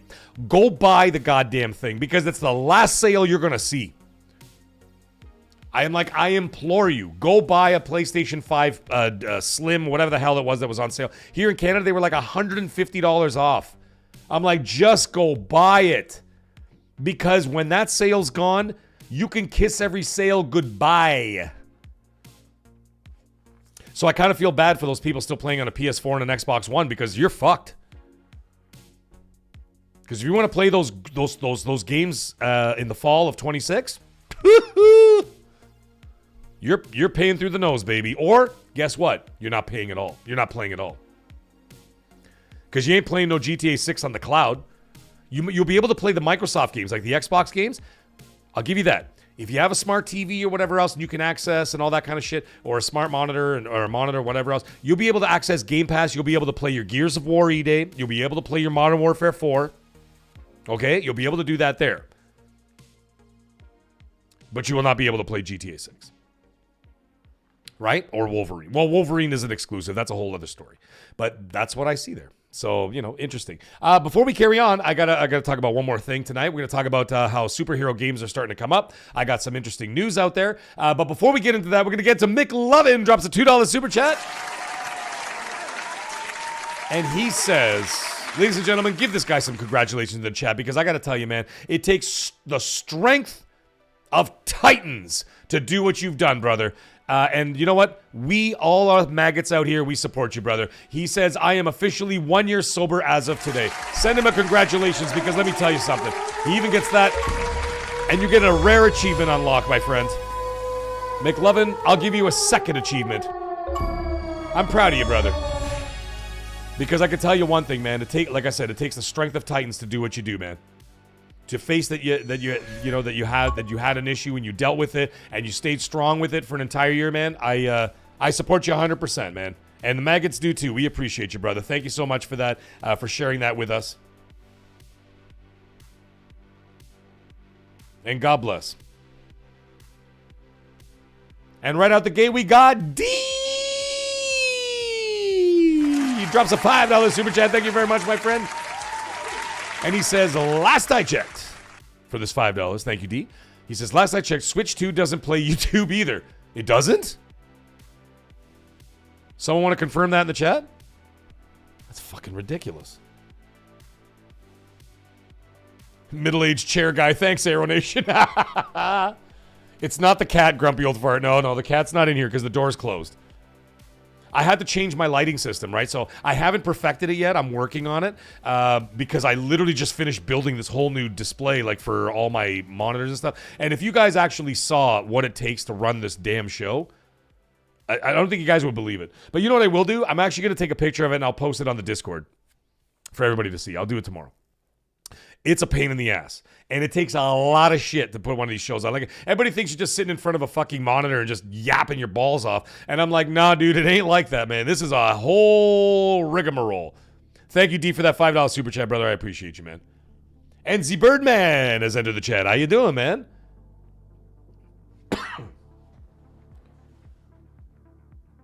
See, I'll take a picture of the display and I'll show you guys what it takes to run a YouTube show.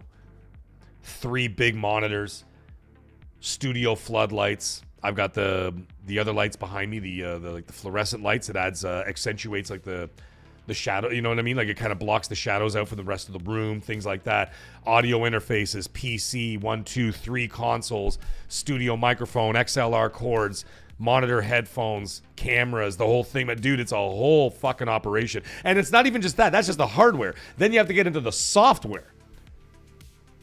You know, all the fancy little animations on the screen and all that stuff that goes on, the music, implementation, the software, Streamlabs, YouTube. It's a whole situation, man. It's wild. Hey, Jago, how you doing, buddy?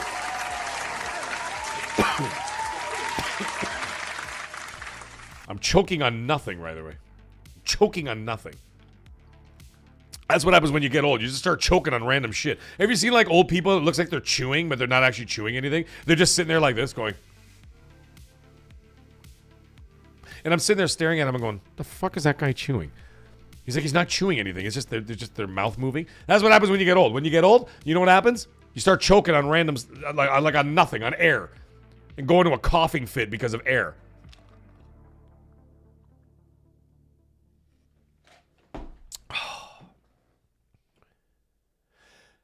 Jago's saying, Happy New Year's, people. I know it's not 2026 yet, but it'll be here soon enough. It damn well better be. Yeah, man. Nice of you guys to put some support for McLovin in the chat there, man. That's awesome.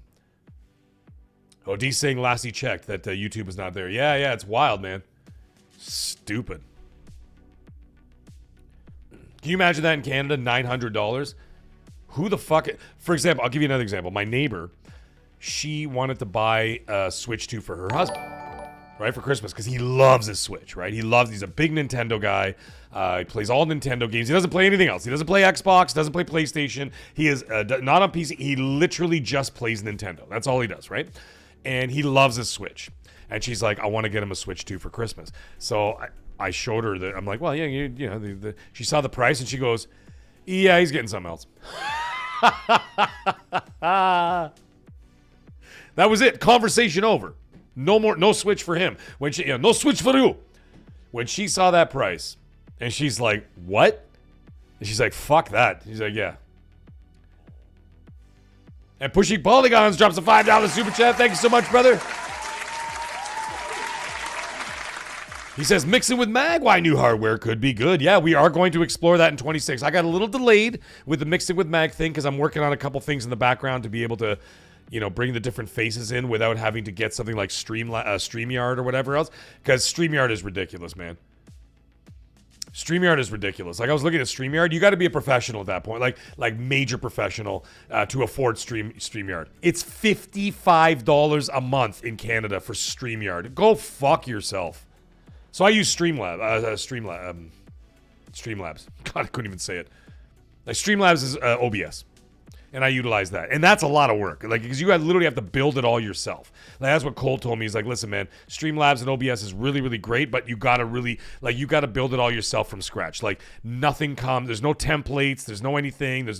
You got to build it all yourself. So that's what I had to do. And you know how many dozens of hours of teaching, because I'm not a tech guy, right? So I had to literally sit down for damn near 100 hours. I'm not even joking. Over the last year, 100+ hours sitting down trying to figure out how the tech works and everything else. Thank you, Pushing Polygons. I appreciate you, brother. Hey, Dog Pools in the house. It's a great name. I like it. How you doing, Dog Pool?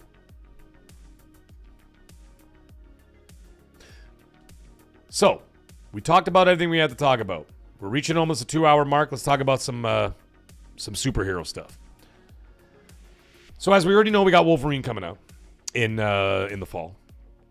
And of course, the other day, as Colt and I were talking about on XNC, they were talking about one of the lead developers for Blade. Blade will not be shown until next year, unfortunately, as far as I know, unless they decide to like totally like sandbag me and just be like, "Yo, by the way, developer director, here's Blade." He said in his latest interview, which was like a week ago or whatever, I think it was a week or 2 weeks ago, and he said, we'll show you something next year. We're excited to show you something next year. Now, that doesn't mean 12 calendar months, but it's not anytime soon, and it's not going to be, I don't think it's going to be in 2026. Doesn't make any sense. We talked about that ad nauseum last night on XNC about how I don't think there's absolutely any need for Xbox to release any more games in 2026. They already got enough. They got enough. And I know everybody wants more and more and more. I get it. But it doesn't make any financial sense to release any more games than that in 2026. 2027, you have a whole new batch of games. You got to keep people engaged. And you can't keep people engaged if you just back up a dump truck and just dump like a bunch of like double and triple A games in a matter of 4 or 5 months. It doesn't make any fucking sense. Makes no sense. And if they did do something like that, they should probably fire them all and just pay me, because I'd show them how to run the business properly. Why do you think Netflix takes their biggest shows and they don't even release them at the same time anymore? Remember they used to do that shit? You just binge the whole season in one day and see you later. Now they break them up into parts. They do it for a reason, to maximize their subscription service. We all know how that works. However, I think that Xbox has more than enough coming out in 2026. They're gonna have a great year through their through the Xbox and PC ecosystem, and then of course on the publishing side, they're gonna make billions, man. They're gonna make billions. So Xbox and PC players, whether they're buying their games or whether they're playing on Game Pass, they're going to make money there. And they're going to make even more money over there when they're selling other games on PlayStation. I think that Forza Horizon 6 is going to be one of the biggest games outside of the obvious ones, like Grand Theft Auto 6, Modern Warfare 4, Wolverine. And I think Forza Horizon 6 will be right there. I think those 4 games are going to be the 4 biggest games selling on the PlayStation next year. Just my feeling. Gears of War E-Day could go either way. Modern Warfare 4, that's another Xbox game. There you go. So 2 big games on Xbox 100% going on PlayStation are going to sell like millions and millions, tens of millions of copies on the PlayStation. They're going to do incredibly well. Right? So I don't think there's no need to shove more games in there. You're going to do amazing. You're going to have, and you might have, I know that they have, I can tell you this, and I told you guys this last night, or anybody who doesn't watch XNC, I can tell you this, is that the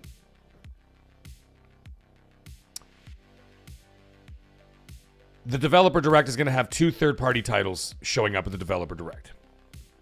All right? That's all I know. So that's going to be happening. So when you get 2 games, two third-party games, okay, shown at the Developer Direct, plus you've got, let's start doing math here, folks. Forza Horizon 6 in the spring. Somewhere after that, Gears of War E-Day. That's 4. Okay. Then you go into Modern Warfare 4. There's 5. What else do you need? What else do you need in that? And then GTA 6 in November, which is going to dominate everything after that. Right? Hey, Gray, how you doing, bud? You don't need anything more than that. You've dominated. You've got the whole year covered. What the hell do you? What are you gonna do? Shove Fable in between there? That's fucking ridiculous. No, they're not gonna happen. First of all, it's not gonna happen. If it does happen, I would be pleasantly surprised, but it's not going to happen. Where would you put it? Oh, sorry, excuse me. And Halo Campaign Evolved. There's another one they're going to put in there, and they're probably going to release that at the 25th anniversary, right? Which is, by the way, the same week as GTA 6. But it's fine, because Campaign Evolved doesn't have multiplayer. You and, whether you play solo with a couple of friends, whether you're playing on Xbox or PlayStation, you'll be able to play that campaign in a couple days, have your fun, go back to it, maybe do a couple of more runs. You'll be able to get through all that in a week, no problem. So if you release that a week before GTA 6, not a problem. Halo will sell incredibly. I think it'll sell very well. If they price it right, like $40, something like that, instead of 70, and because it's only the campaign, that kind of thing. They sell at the same price as Gears Reloaded. Right? You do the same thing, I think it'll be just fine. Fallout 3 Remake is somewhere in the mix there. And don't forget all the third-party games, guys. I mean, come on. What are we talking about here? Crimson Desert is dropping. 007 is dropping. Resident Evil Requiem is dropping. We got the Sands of Time Remake is dropping. We've got Black Flag Resynced dropping. What the fuck? Are you kidding me? And that's not even the tip of the iceberg for the rest of the year. Where does Microsoft want to shove a AAA game they've been working on for almost a decade? They're going to just shove it in the middle of all that? Nah, man. I don't see it. Fable, Clockwork Revolution, 2027. I think that makes absolute sense. But anyways, whatever. Let's talk about the superhero thing. So now you got the Wolverine thing coming on. By the way, a little fun fact, if anybody who saw those leaks earlier that came out, like, what was it, a year ago, something like that?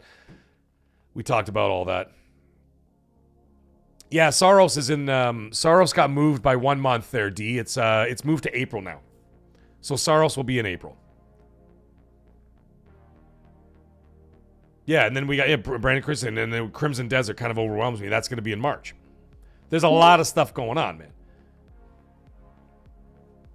So, anyways, if you saw in the Wolverine game, Jean Grey is going to be in the game. You know, pre-Phoenix days.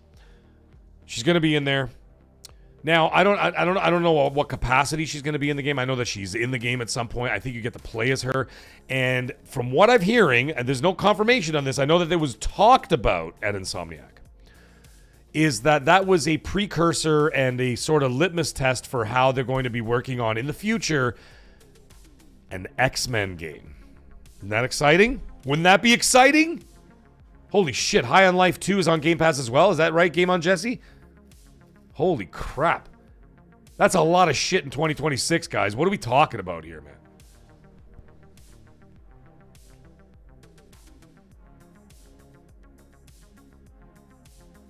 So anyways, the word is that they're sort of eyeballing the idea. They're eyeballing the idea of making an X-Men game in the future. Now, I know that they also have their plate full because Insomniac is working on several titles. One of them being as they're looking at some, I don't want to say preliminary. I just want to say this sort of very early in research for like something like an X-Men game down the road. And that makes sense because, you know what, if they time it right, as the MCU is going to be basically killing off all the X-Men at some point, whether it's Doomsday or Secret Wars, they're not going to be carrying over any of the Fox characters that we know and love, like Patrick Stewart or Ian McKellen or what's his face there as Cyclops and all that shit. You know what I mean? Like, they're not going to be doing. They're basically done after this. And everybody's already doing over-unders. How long are they actually going to be in Doomsday before they all get killed? Right? So, hey, Fuzzy Tomato, did I even say hi to you? Yeah, so the X-Men stuff was all the Insomniac leaks, right? So, hey, Christopher, how you doing, bud? Yeah, Christopher, you're not wrong, man. I agree with you. He says, I don't like it when Insomniac puts too many playable characters, yeah. So anyways, the over-under is like less than 5 minutes for a lot of these characters to even make it out of Doomsday. We'll talk about that a little later for anybody who wants to know about it. So anyhow, you've got the Wolverine game coming out on the PlayStation side. On the Xbox side, you've got Blade being worked on. 2027 release for something like that. Unless they absolutely shock the shit out of me by some strange, some incredible fucking miracle, but I doubt it. So it looks like a 27 game, but that's fine. That's a good release cadence. Also, Insomniac is working on the Venom game. The Venom game is going to be, from what I've been told, is going to be bigger than Miles Morales, but smaller than Spider-Man 2. So it's going to be in between those two games in terms of size and scope, right? And that's the Venom game coming out. Now, the Venom game was originally supposed to come out in 26 and Wolverine in 27, but turns out that the development for Wolverine was actually closer to completion than the Venom game because they're working on some new propulsion technology for the Venom game and Spider-Man 3. So as a result of that, they put that in the back burner, working on this new tech for the Spider-Man 3 and Venom game. It's a new propulsion tech for like the characters for maneuverability around the maps and how they, you know what I mean, move around the buildings and all that stuff. So it should be pretty cool. So I'm excited to hear about that. I want to hear more about that next year sometime. So anyways, that being the case, let's do a review. We got Wolverine, then we got Blade, then we go back to PlayStation, then we've got Venom, and then PlayStation 6. Not PlayStation 5. It'll be PlayStation 6, Spider-Man 3. And then somewhere in the mix of between all of that, they're doing some research on an X-Men game. That is a lot of superhero stuff that we got going on. No, Dogpool, I don't know anything that's going on at Sony Santa Monica. Nothing. I haven't even heard a damn whisper. Oh, and sorry, excuse me. And then we also have the game with Captain America and Black Panther coming out. Right? So, man, we got a lot of superhero stuff coming out. Now, if I were Kevin Feige, which I'm sure he's already done all this because, you know, I would start making sure that you start moving this MCU into a new future. And I mean new future as obviously Doomsday and Secret Wars is going to bring back a lot of old characters and kill a lot of old characters, right? Look for, like, there's going to be no, by the way, there's no Spider-Man in Doomsday. But like I said, we'll talk about that stuff later if you guys want to talk about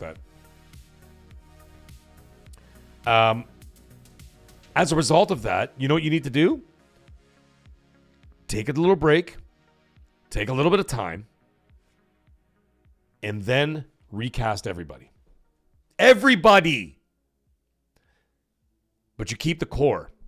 Captain America, Hulk, Hawkeye, Iron Man, Thor, right? Black Widow, Black Panther. Move forward.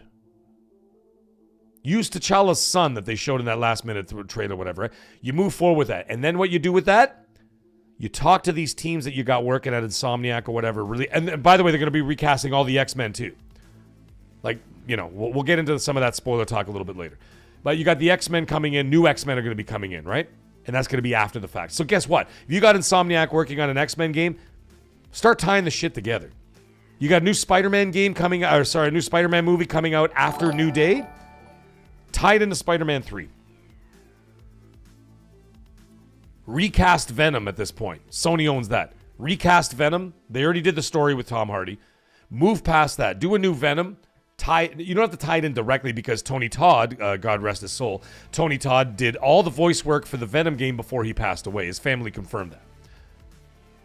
So he did all the voice work, already done, whatever. It's already ready to go. He's already done all that. And then, you know...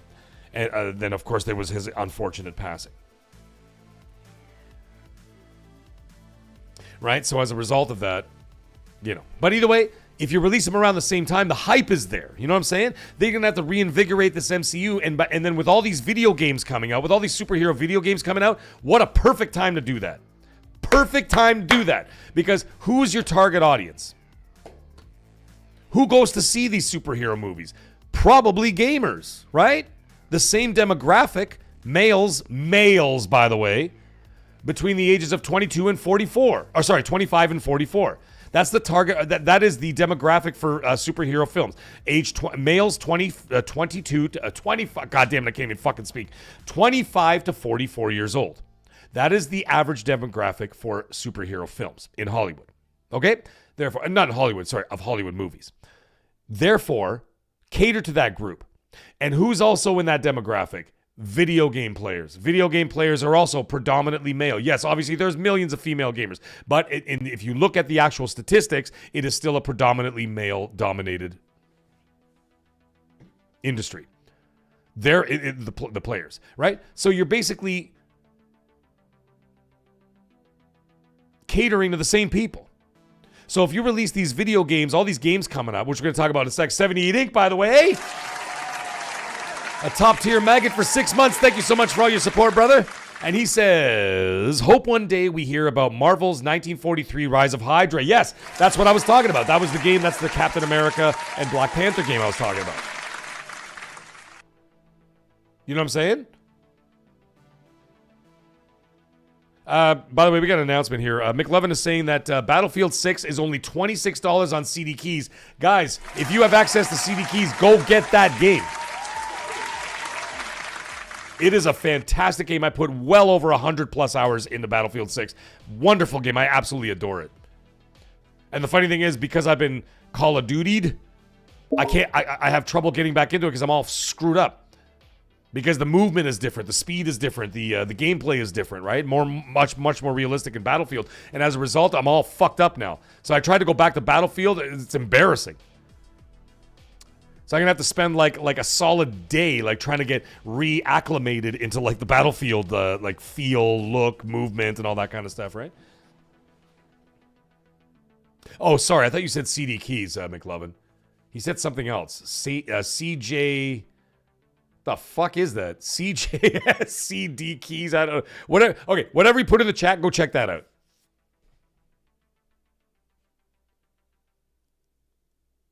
Oh, it's called Loaded now. Okay, I got you. Yeah. Okay, sorry, McLovin. I don't know what it looked like from my angle because I'm watching the chat move, right? So I'm trying to do the show and I'm like looking at the chat. And as I'm looking at the chat, it looked like it said CD Keys. So I looked at it fast. I'm like, oh, it says CD Keys. But anyways, okay, I get it. We don't get well, what's now called Loaded. I don't think we get that in Canada. So I never really was able to take advantage of that.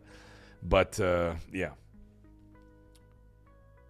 Yes, CJ from San Andreas. They're his keys. Exactly, my friend. Oh, shit. Here we go again. Yeah. Oh, you didn't think I had a hotkey of CJ from San Andreas? Let's do it one more time. Oh, shit. Here we go again. There you go.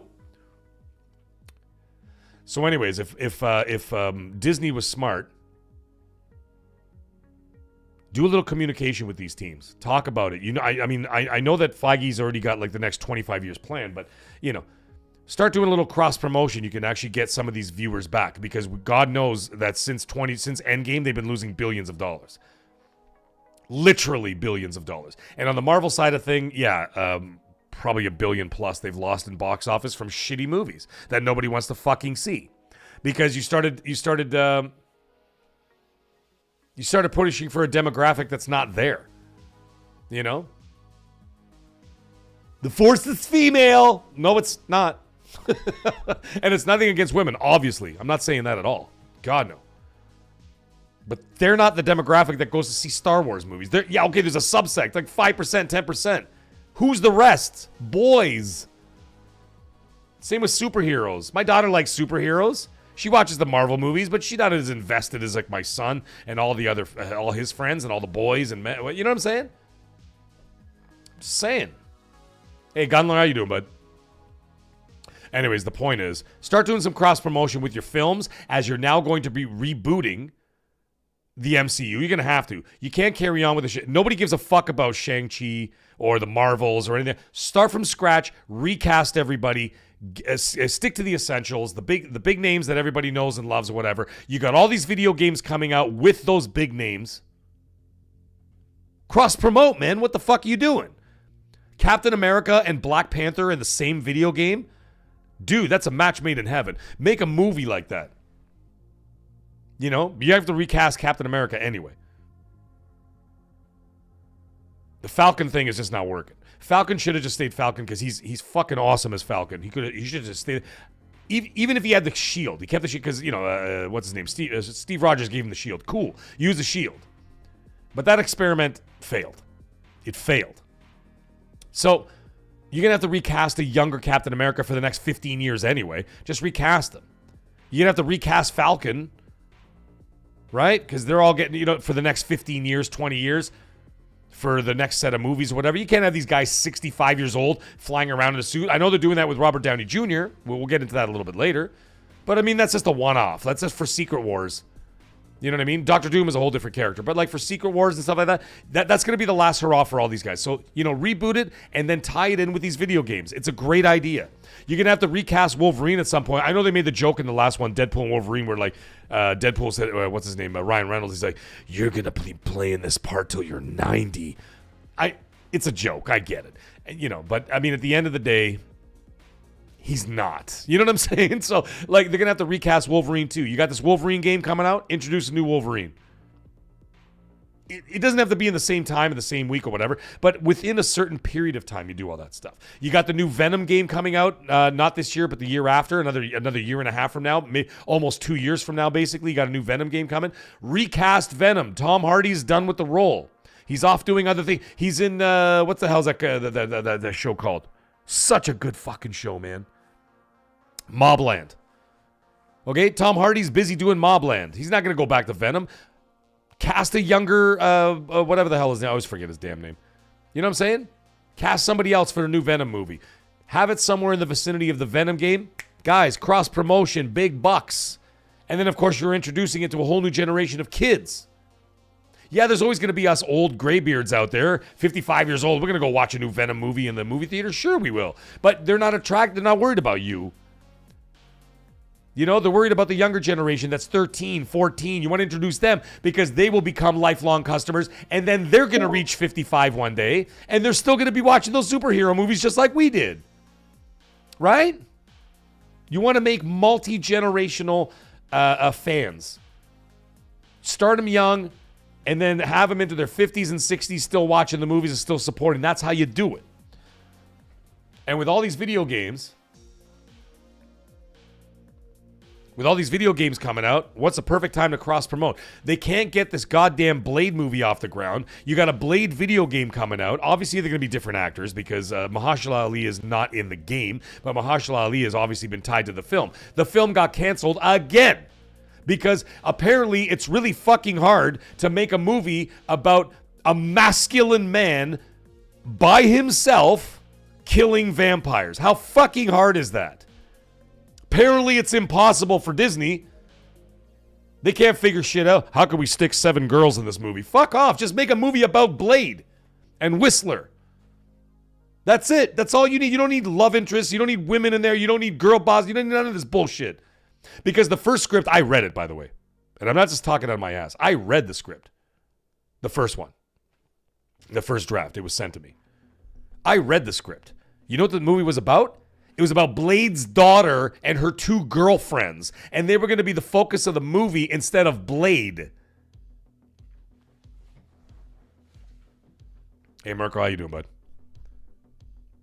Glinzer, how are you, bud? That was and you know what Mahershala Ali said? He said, go fuck yourselves. I'm not doing this. Because he has veto power on the script, by the way. Why do you think the script keeps getting canceled over and over and over? Because they keep trying to shove this fucking crap into it that nobody wants to see. I want to see a Blade movie. I want to see Blade and Whistler. That's it. Is that too much to ask? Is that too much to ask? Apparently so. So anyways, you got a Blade game coming out. They should have had the Mahershala Ali movie done by now so that it could be releasing somewhere maybe after Secret Wars or somewhere in the range of that or whatever. And you got the game too. Cross-promotion. Even if they are not directly attached, people make the association with it. And as a result of that, it builds up even more awareness and hype. It's ridiculous.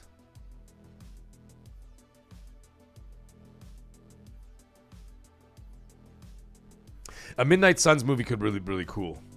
Yeah, that could be really cool.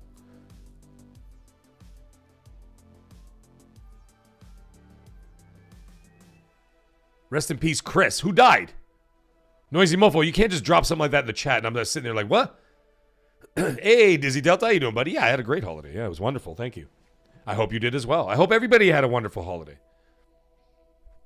So anyways, back to the subject at hand. Lot of superhero video games coming out, and I think it's a real missed opportunity if Hollywood doesn't like I said, do some kind of cross promotion with this stuff. It doesn't have to release like, remember in the old days when they used to have those games like Captain America game and a Hulk game, and they always came out like the same weekend that the movie would come out. It doesn't have to be like that. But if you do it within the window or like even within the year or something like that, you're attracting the same consumers, right? And as a result of them, you know, some people are going to look at my comments and be like, oh, he's being chauvinistic about male. No.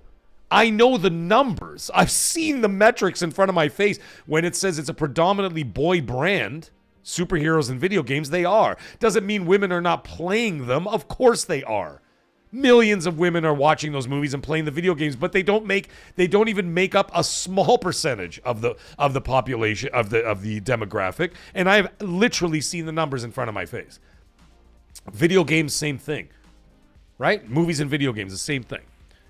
So promote it within the same people. You're going to get those people out there in force again, who have stopped going to the theaters because there's been nothing worth going to see it in the movie theaters anyway. And you know what? The movies that are worth seeing in the theaters, people went. And what movies were those? Deadpool and Spider-Man, because they were fucking awesome. Right? We haven't got an Avengers movie since Endgame. It'll be 6 years. It'll be 6 years. 6.5 years, actually, by the time Doomsday drops. Right?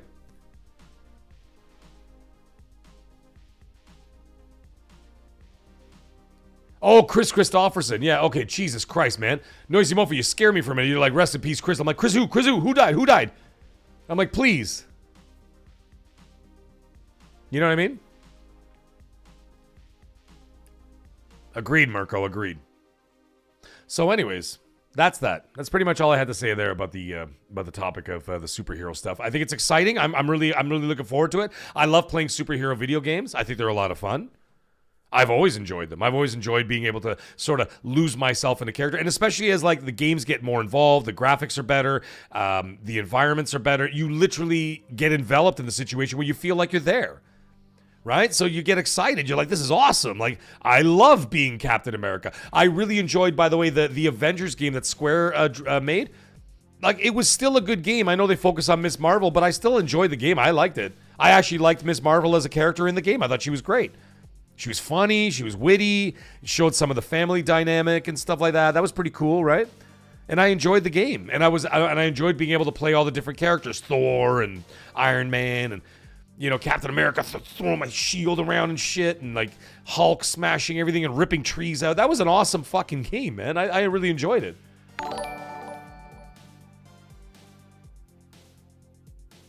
You know what I mean?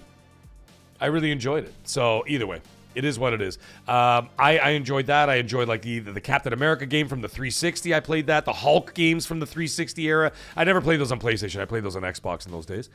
And I really enjoyed those games. I loved them. And then like I said, you feel more in the story, you know, as like the Spider-Man games. It's incredible. Like if you actually go back, even if you play Spider-Man Remastered, which came out like what, 7 years ago, almost 8 years ago, whatever the hell it was, and they remastered it for the PS5 and the PS5 Pro and all that stuff, Pro Enhanced and all that shit. And I'm playing that on my Portal while I'm in bed. And my God, man, the cool shit you can do, like even when you're zipping around, like you get to like, you know, like they have the fire escapes in New York. If you actually zip in between, like too close to the building of the fire escape, he does like this fancy sort of side dive and slides through, like mid-flight, slides through the fire escapes and then runs on the wall, runs on the brick wall and jumps back out and then you're swinging again. I'm like, holy fuck, that was like, you really feel like you're Spider-Man. You know what I'm saying? And I think Wolverine is going to be the same. I can't fucking wait to play that game. One of my most anticipated games of 2026 is Wolverine. I can't wait to play that game. GTA 6, obviously, number 1. Wolverine, number 2. I mean, there's so many games to love next year. My God. Like, I can't even name them all. It's ridiculous. I'm not going to play Sorrows. And I'm not going to play Sorrows because Sorrows is not my thing. Obviously, Resident Evil Requiem. Before I fraud myself out, because Resident Evil is my favorite series of all time. Resident Evil is just... Dude, I'm going to no-life that game for like 4 days, dude. I don't give a fuck about anything else. It's going to be wild. Steven Smith, how you doing?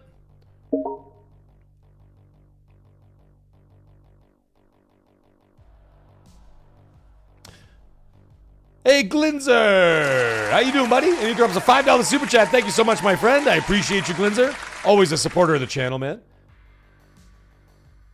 And he says for $5, he says, thank you very much. He says, the new Lara Croft looks great. Yes, she does. Both versions of her, by the way. The one from the remake from the Fate of Atlantis, whatever the hell it was called. And he says, what's your take on some female characters being deliberately toned down? Cough, Fable, cough, intergalactic.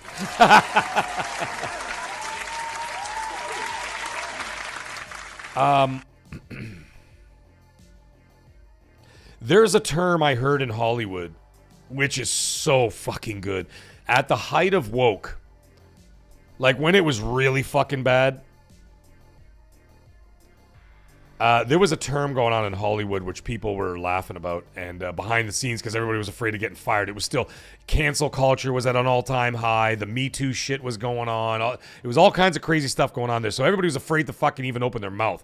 One of the heads of, I can't remember what studio it was, he made a joke at a fucking party, at a house party to somebody. Someone overheard him, got him fired for it.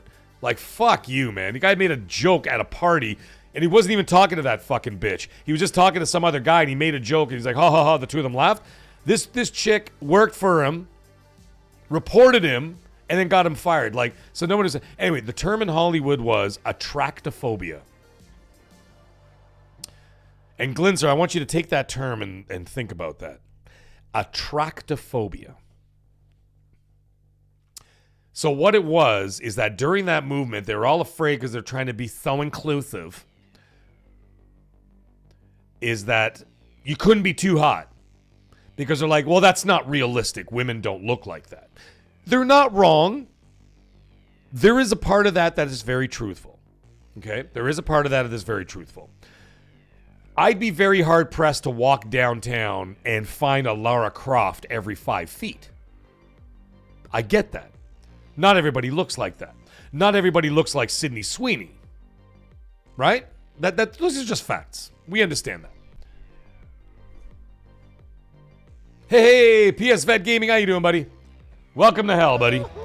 Welcome to hell, motherfucker! So when you're walking down the street, you'd be pretty hard-pressed to find a Lara Croft every 5 feet. It's not going to happen. You're going to bump into one here and there. And you'd be like, oh. But that doesn't represent the majority of the women out there. I get all that. However, if you want to talk about dollars and cents, and this is an unfortunate truth, folks, and it sucks. Exactly, Jago6. We'll get into that in a minute. We're going to get back into that in a minute.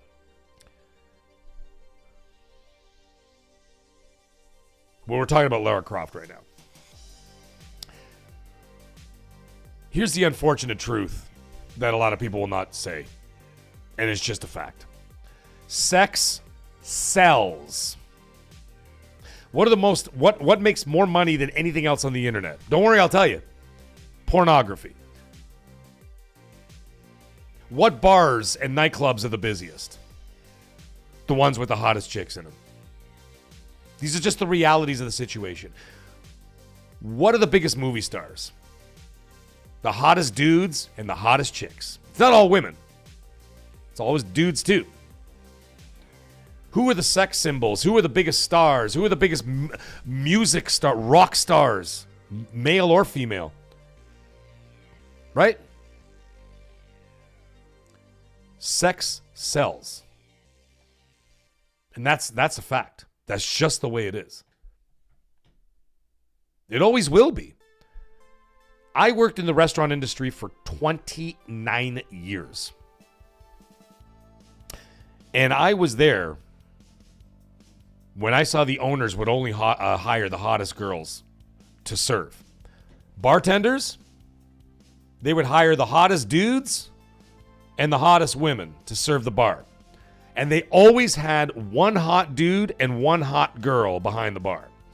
Because when the female patrons came in, this is a fact, by the way. This is a little bit of inside baseball for all you guys if you want to hear about this.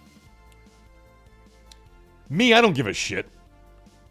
I don't care who serves me. That doesn't affect me. That's like guys like you know, there's that misconception where guys go to a strip club, they get 3 lap dances and they're like, she likes me. No, she fucking doesn't. Neither does your bartender. Your bartender doesn't fucking like you either.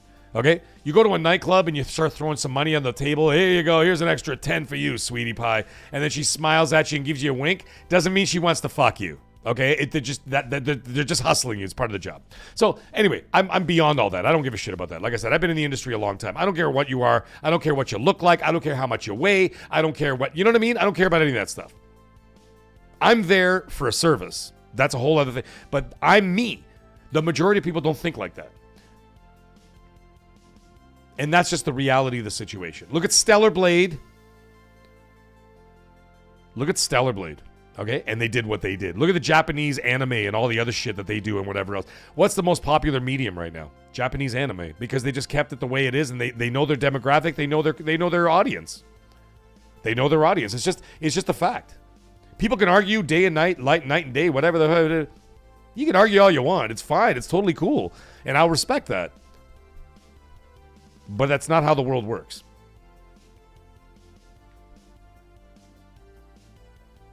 Money talks. QMax. Money talks. Money doesn't give a fuck about your feelings. Money doesn't care what you look like. None of that stuff.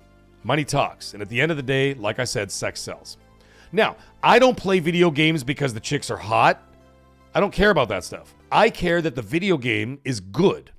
Stellar Blade, even though I had the distinct pleasure of staring at her ass for 100+ hours as an ass man myself, I played it because it was a damn good video game with a damn good story in a damn good world with damn good combat. And I loved it. I loved that game.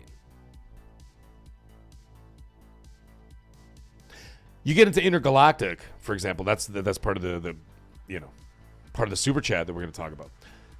If the game is amazing and the game is awesome and like it has incredible worlds and incredible graphics, incredible combat, gameplay, exploration, it has all that stuff, I don't care what she looks like.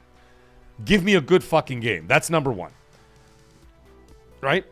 However, in the majority of people out there are a lot of people out there who'd be like, I don't want to look at this fucking chick. Just, you know what I mean? There's a lot of people like that. And that's the reality. People want to see Lara Crofts. They want to see Stellar Blades. Right? It's just the reality. Fable, whatever the hell that thing does that they showed in that trailer, they're like, oh, that's what they look like in the 13th century. Yeah, okay, dude, nobody fucking cares. Nobody wants historical accuracy when it comes to that. I don't want to see brown teeth on my character and weird, awkward smiles. Like you know what I mean? Like, that's fine. You don't have to be hot. But, my God, you don't have to make that. You can make a happy medium. But, I will say this. That being said, I know this is going to sound very contradictory and it's not going to make a lot of sense to a lot of people.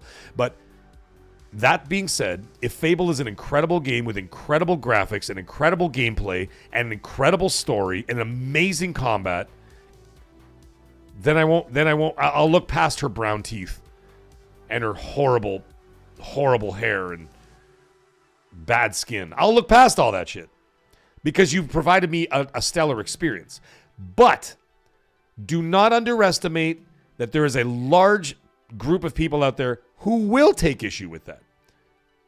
Now, Tomb Raider, I've always been a fan of Tomb Raider. Tomb Raider is my number 2 series next to Resident Evil. Resident Evil has always been number 1, and it's ironic that this is from the PS1 generation. I played Resident Evil 1 first, and then a month later, Tomb Raider dropped, and then I fell in love with both games and I never turned back. I'm playing Tomb Raider because the Tomb Raider games are fucking awesome, and they always have been to me. Even Angel of Darkness, if anybody remembers that one. I played that game too, and I absolutely adored it, and I didn't care. I don't care what she looks like. I don't care what... I mean, if you turn her into Lizzo, I'd be like, I could tell you're pandering. And that's when I get pissed off. I get pissed off if you're pandering. For the sake of pandering or for activism. That's the problem.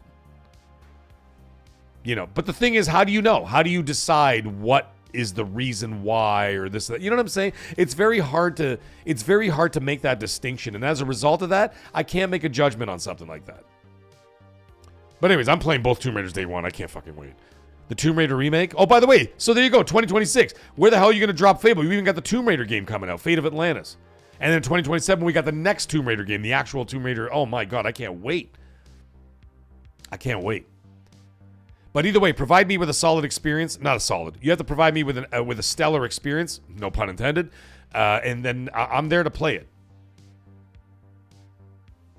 But do not underestimate the mass majority of people who will not support something for one reason or another, whether it's for looks or whether it's to avoid activism or anything like that, or whatever the hell the reason is, or they just pick this person because they checked a box. That happens a lot too, and people are like, oh fuck that, I'm not supporting that. I'd rather have this, that, and the other. People have their preferences, and that's totally fine.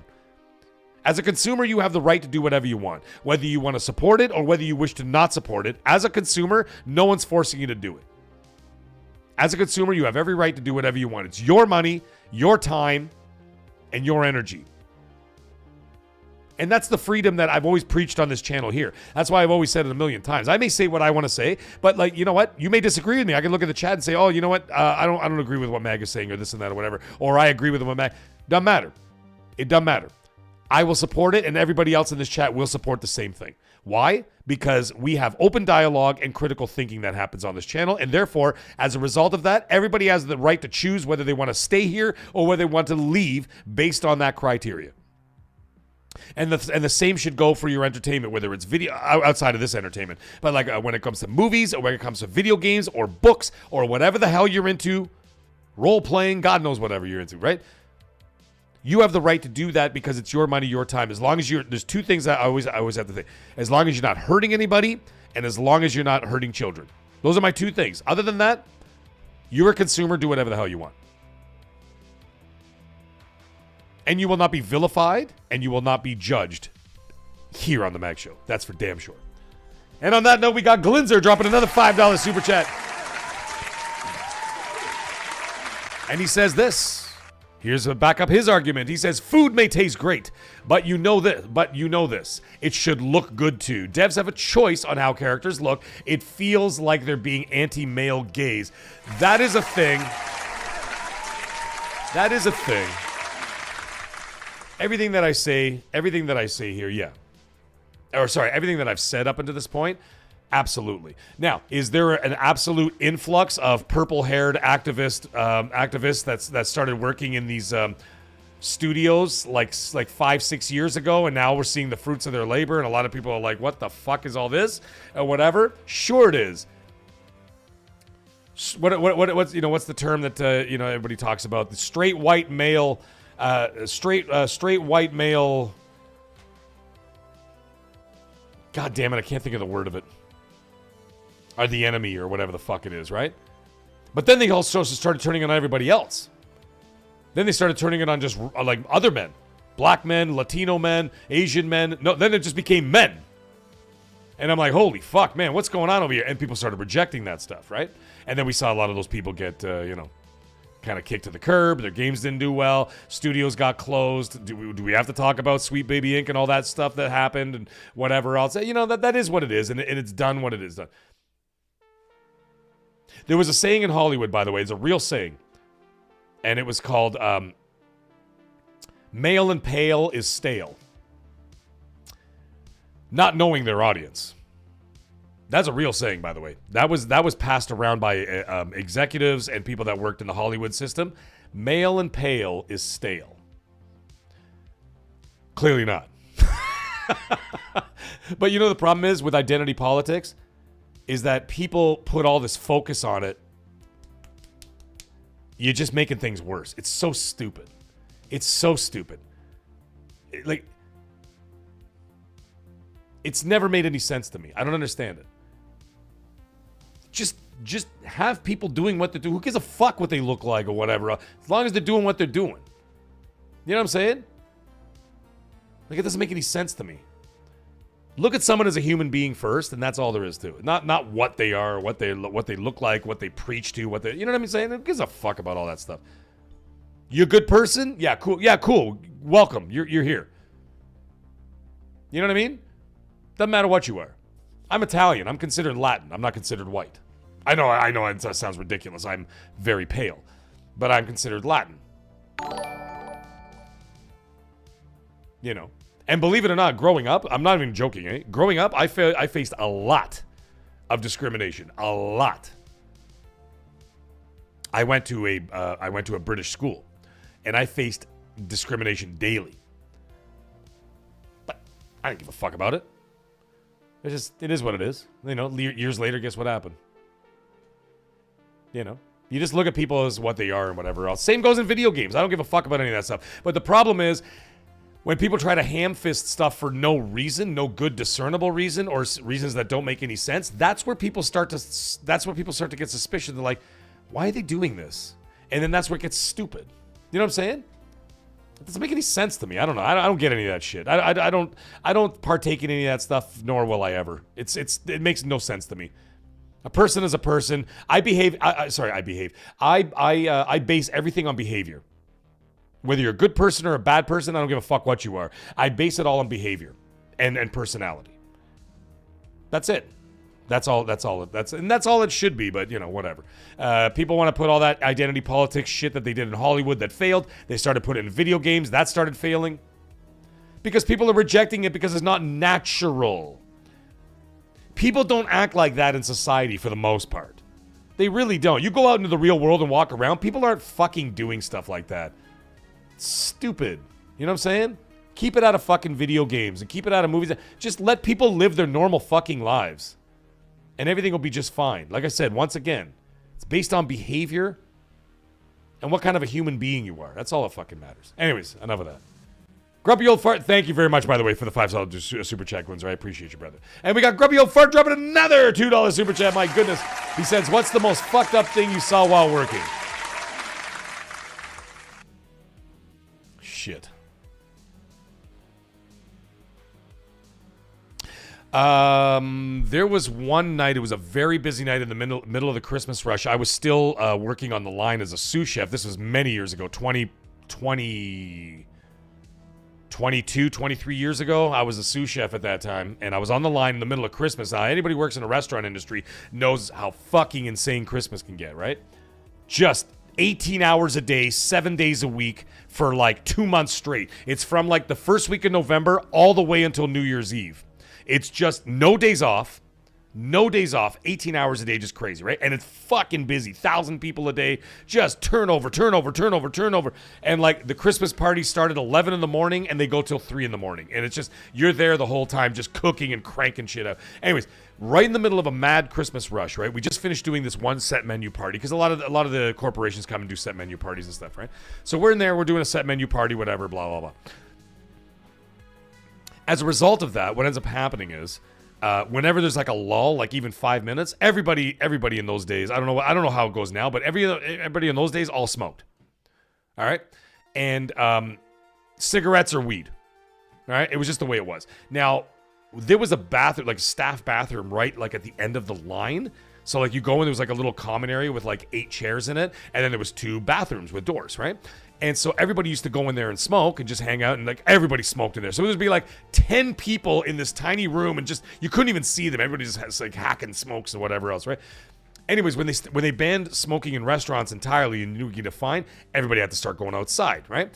So whenever there was a 5-minute lull, especially if you've been on the line for like 6-7 hours or whatever, right? As soon as there was a lull, everybody would run outside, fucking, as the Canadians would say, hack a dirt.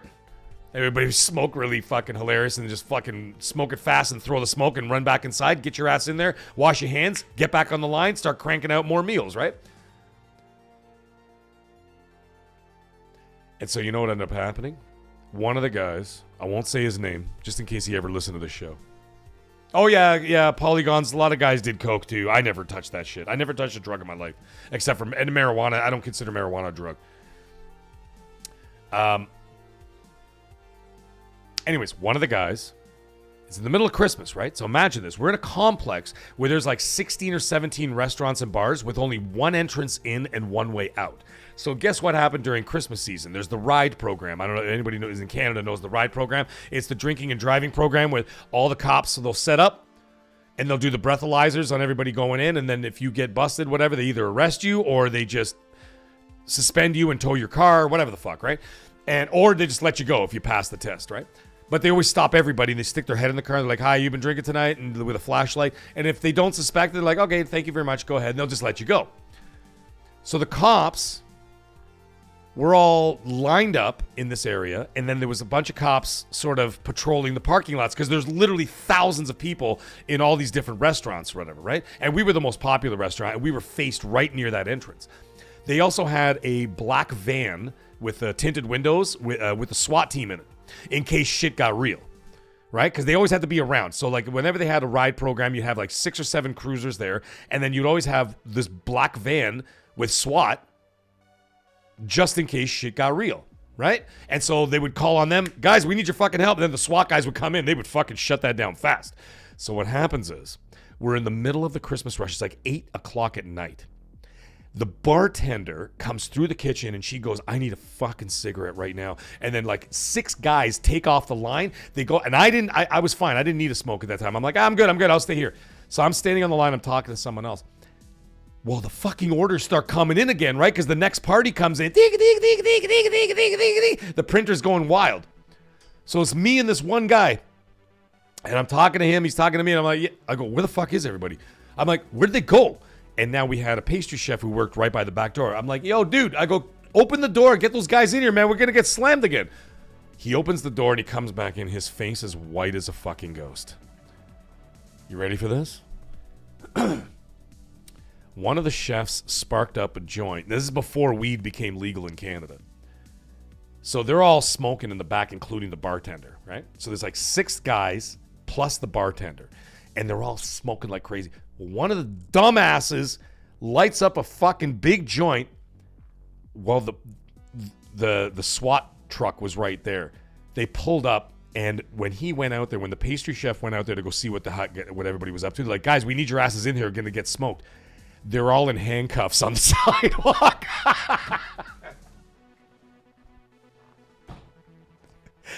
They all got arrested. They're all in handcuffs. And the SWAT guys took them down. They took down all my chefs and the bartender. The owner comes flying back 2 minutes later. And he goes, he had a squeaky voice. He was hilarious. He was kind of like a big chunky Italian guy, short, like 4 feet tall. But he had a voice like Mike Tyson, okay? And he goes, where the fuck is everybody? And he's like, where the fuck is Jamie? And I'm like, they're all in the back, dude. I don't know if you want to go out there. And he went out there and he came back in. He started throwing shit around the kitchen. Like he was grabbing fucking things off the shelves and frying pans and smashing them on the wall, breaking glasses, freaking the hell out.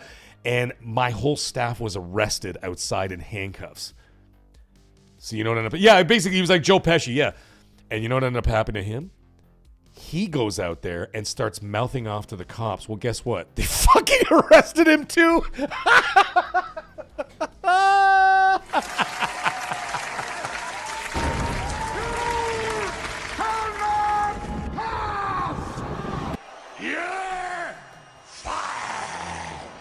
So, to end that story, Grandpa, Jesus Christ, Grumpy Old Fart, to answer your question in the super chat. That was the most fucked up thing. I mean, I've seen other crazy stuff. People having sex in the booths and stuff like that and whatever. And I've been involved in some of those too. But I've never seen my whole staff get arrested. And then me and one Jamaican guy, Fabian, had to cook the rest of the night, just the 2 of us instead of 8 of us. And let me tell you something. If you didn't know any Jamaican patois swear words, trust me, my friends, by the end of the night, I learned them all.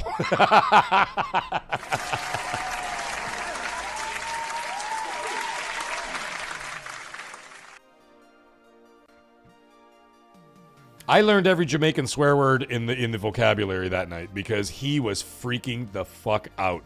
And it was just him and myself while the rest of the staff were arrested. Is that a great story, guys? Did you like that? I hope you guys like that, but it's a true story. Glinzer goes, manager, you guys are supposed to be baking workers. We were. It was only one guy. It was only one guy that did it. The rest of them were not doing that. The rest of them were just smoking cigarettes. But one guy did it, but then they took everybody down. The SWAT was just like, fuck that, we're just going across the board. So that was a wild story, man. Yeah, Bumble Club was just like one of them, dude. That was the basic. That's the basic swear. You want to get into the other stuff? I'm not even going to say that on the air here. But my God, I learned every Jamaican swear word that night. from him. That poor guy. Him and myself, we got smoked. No pun intended. We got smoked that night. Because it was just two of us. And the owner couldn't even do anything about it because he was handcuffed on the sidewalk as well. So Grumpy Old Fart, I hope that story made you happy because that was a true story, brother. Hey, Stephen Smith said something. He goes, well said, we're all human, fuck it. That's in regards to what we were talking about a little bit earlier.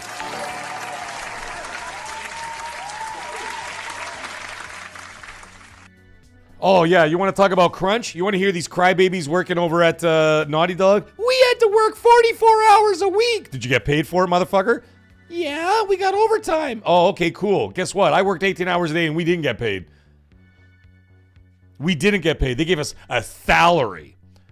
So we got paid for 40 hours a week and worked 75 in those days. And if you didn't like it, fired. Period. Yeah! Fire! That's how the restaurant industry goes. Hey, Grumpy Old Fart drops another $2 super chat. Thank you very much, my brother. And he says, thank you for that story. Sorry for the off topic, guys. It's okay, dude. We're 2 hours and 40 minutes in. We stopped talking about video games 20 minutes ago.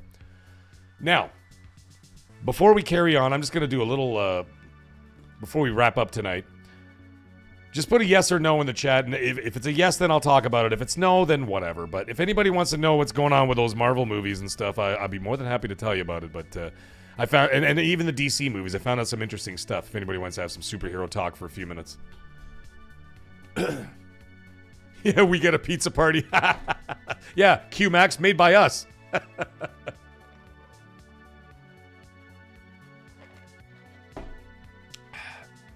Merkel wants to hear it. I'm not gonna say a damn word until I see like a bunch of yeses, and then I'll tell you guys what's going on with some of those movies. Because I got a nice info drop by some industry people. How do you think I got the script for the Blade movie?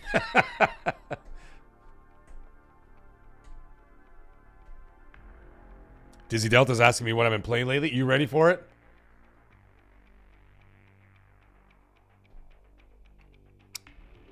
My son got Call of Duty. My son's grandmother, my mother-in-law, bought him Call of Duty for Christmas, right?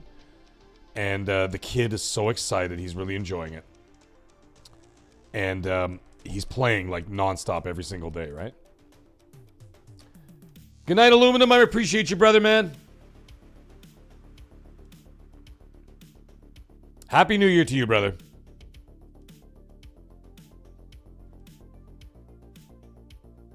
Yeah, so as a result of him playing Black Ops like pretty much day and night or whatever, I'm playing with him now. So it's myself, my son, and my wife, and we've been playing Black Ops. Even though I gave the game a shitty score, it's still fun to play.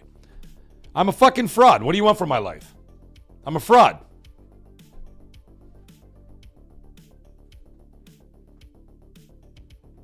I gave it a shit score, but I still thought it was good.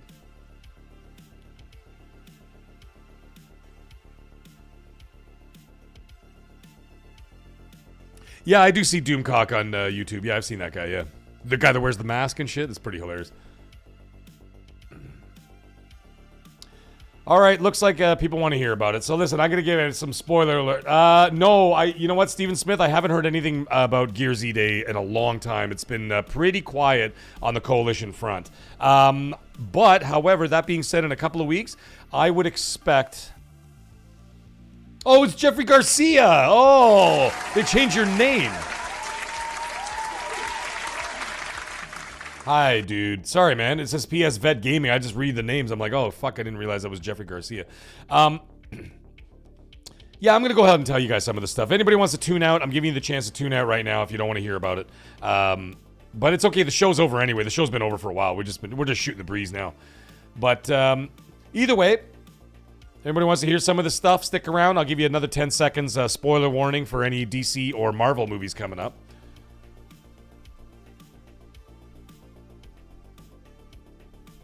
Brian East, of course I know you.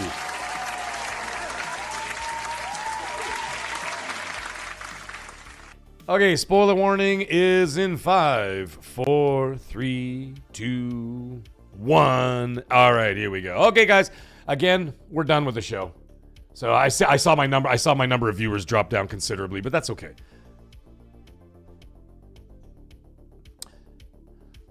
So I had a friend, I know somebody who saw Supergirl, the whole damn movie. It was for a screen test, right? And so they're doing a screen test so that if they want to do reshoots or they want to edit it or whatever else and all kinds of stuff. And I'm like, all right. I didn't really give a shit because I'm like, It basically looks like Guardians of the Galaxy with just, you know what I mean? With Supergirl in it. Is basically when I saw the trailer, I'm like, not really fucking interested. But then he started telling me about it. And I'm like, dude? I'm like, you fucking serious? And he goes, yeah, man, I'm serious. I was like, okay. So now what he tells me this. Superman is in the movie. Like Superman shows up at some point, right? We know that she's on planets with red sun. That's why she's not so strong. So it's like she, you know, like bouncers are like throwing her out of clubs because she's all drunk and shit and whatever else, and all that kind of stuff. But like she's on red sun planets, so she's basically like. She's kind of like Captain America. Like she's not like Supergirl. She's kind of like Captain America. She can still fuck you up and whatever else, but she's not as strong as she normally is. But at some point, she runs into Superman, and Superman's got a situation. Lobo is in the movie, as we know. Yes, you guys know about that. You saw a glimpse of him in the trailer. Now, here's the crazy part. So Superman apparently is going to have a significant part in the movie. And you ready for this? This is the big spoiler. Superman is going to have a full fucking fight scene with Lobo. That's what I'm talking about. I didn't even like Superman. I thought it was fucking dumb. I hated that movie. Dude, I said spoilers like 8 times. I know you're just kidding, Magnum.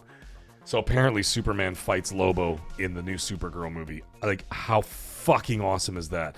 A, and B, how much do you want to see Lobo beat the living shit out of that sissy Superman that we got? I want him to fucking kill him. Oh my god. Lobo is what's his name? Jason Momoa. Like the gigantic monster actor, Jason Momoa. Aquaman. Oh, who's Lobo? Oh, I mean like who's Lobo the character? Lobo's is a galactic bounty hunter. He rides on like a giant motorcycle that flies through space. It's kind of a silly concept, but so you know, he's basically like you guys remember that guy Dog the bounty hunter? You remember that guy? He kind of looks like him, just way bigger and way like. Yeah, that's right. He goes, Lobo's basically like a KISS member in the DC universe. Yeah.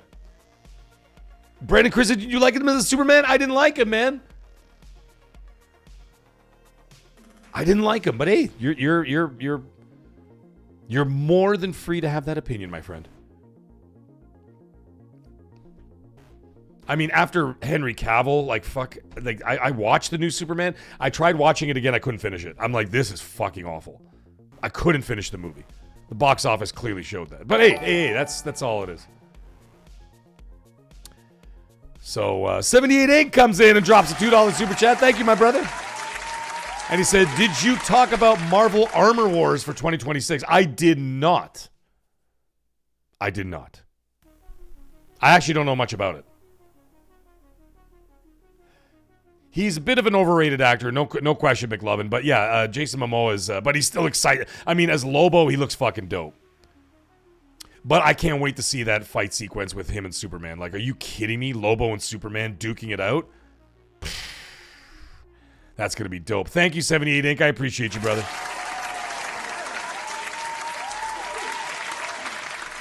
So anyway, that's all I had from the DC side of things, because DC, I'm not getting much information. However, Marvel, on the other hand, oh my God, they're like a leaky ship. Every time they release a trailer in the movie theaters, it's already online on Twitter and Reddit. You can already watch all the trailers. So anyways, so the Marvel situation, we have the first trailer of Steve Rogers. Right? And he's not going to come back as Captain America. He's going to be Steve Rogers. And that's why if you watch the trailer, it specifically says Steve Rogers will return in Doomsday, in Avengers Doomsday. It does not say Captain America, because Captain America is still being played by Anthony Mackie. So Anthony Mackie will still be Captain America. Steve Rogers will just be Steve Rogers. Now, in what respect is he a Steve Rogers? We don't really know. However, I got a little caveat about that.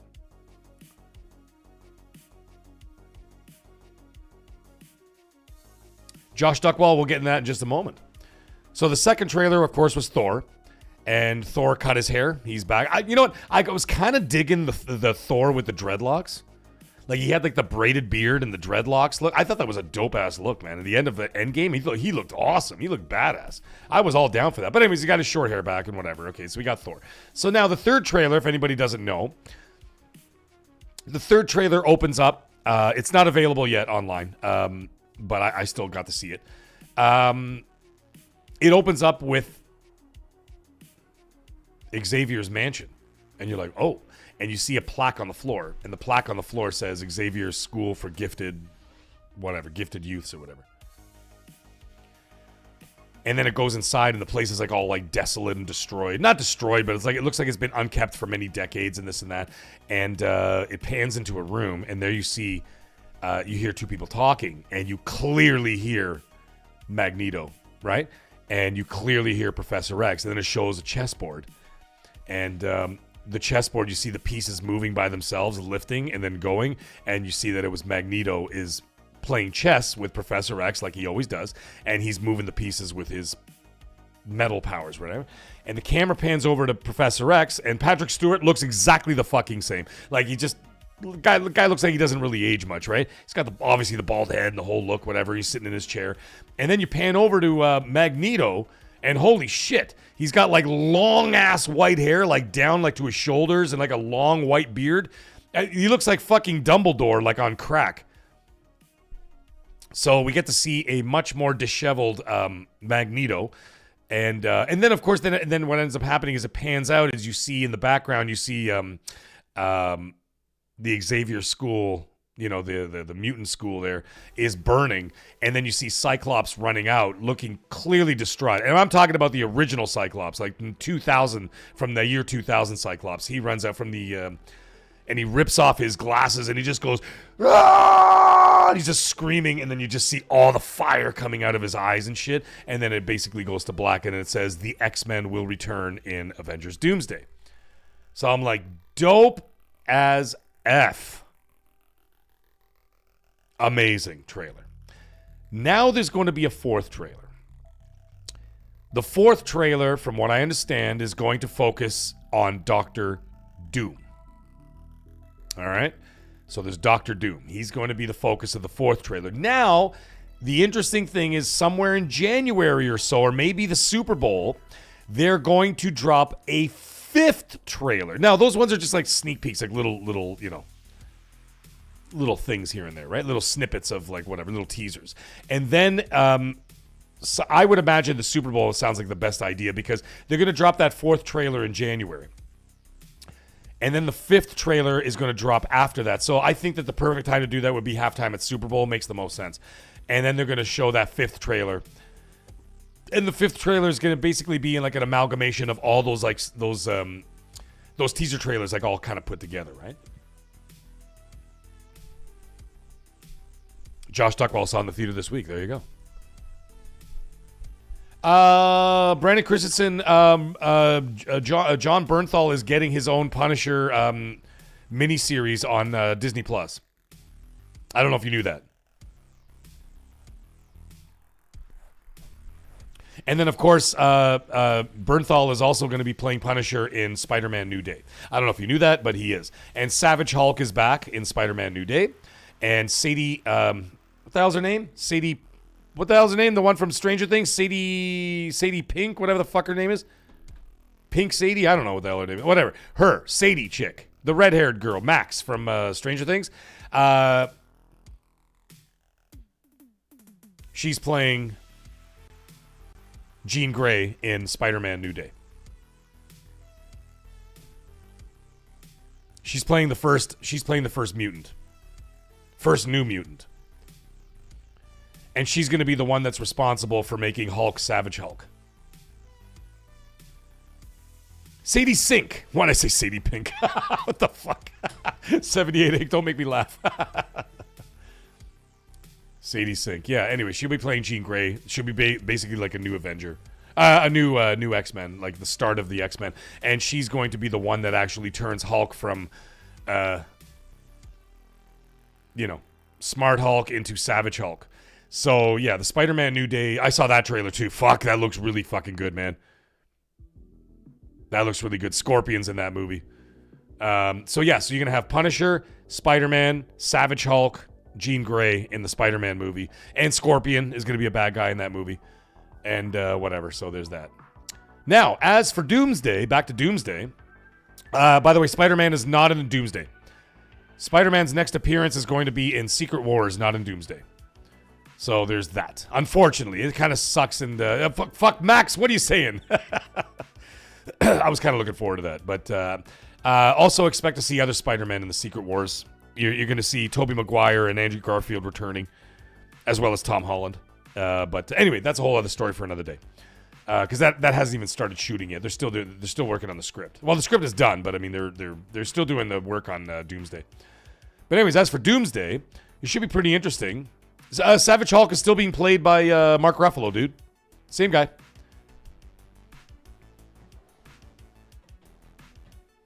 So yeah. So it's still going to be Mark Ruffalo, but he's going to be back to his original form from the first two Avengers movies. He's going to be Savage Hulk. So it's going to be fucking awesome.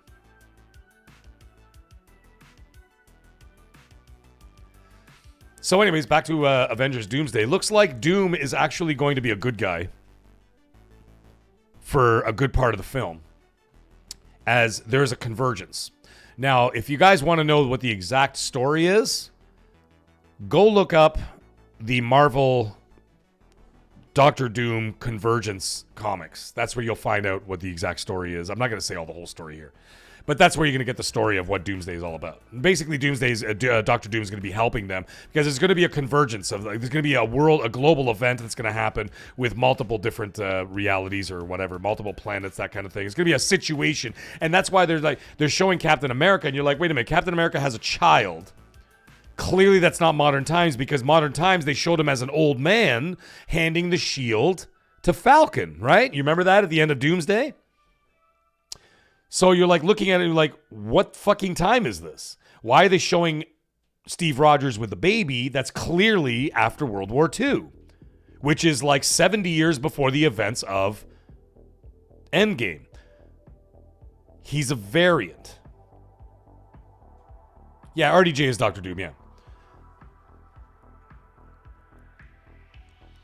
So it looks like we're going to be getting a variant, or they're going to be pulling him out of time.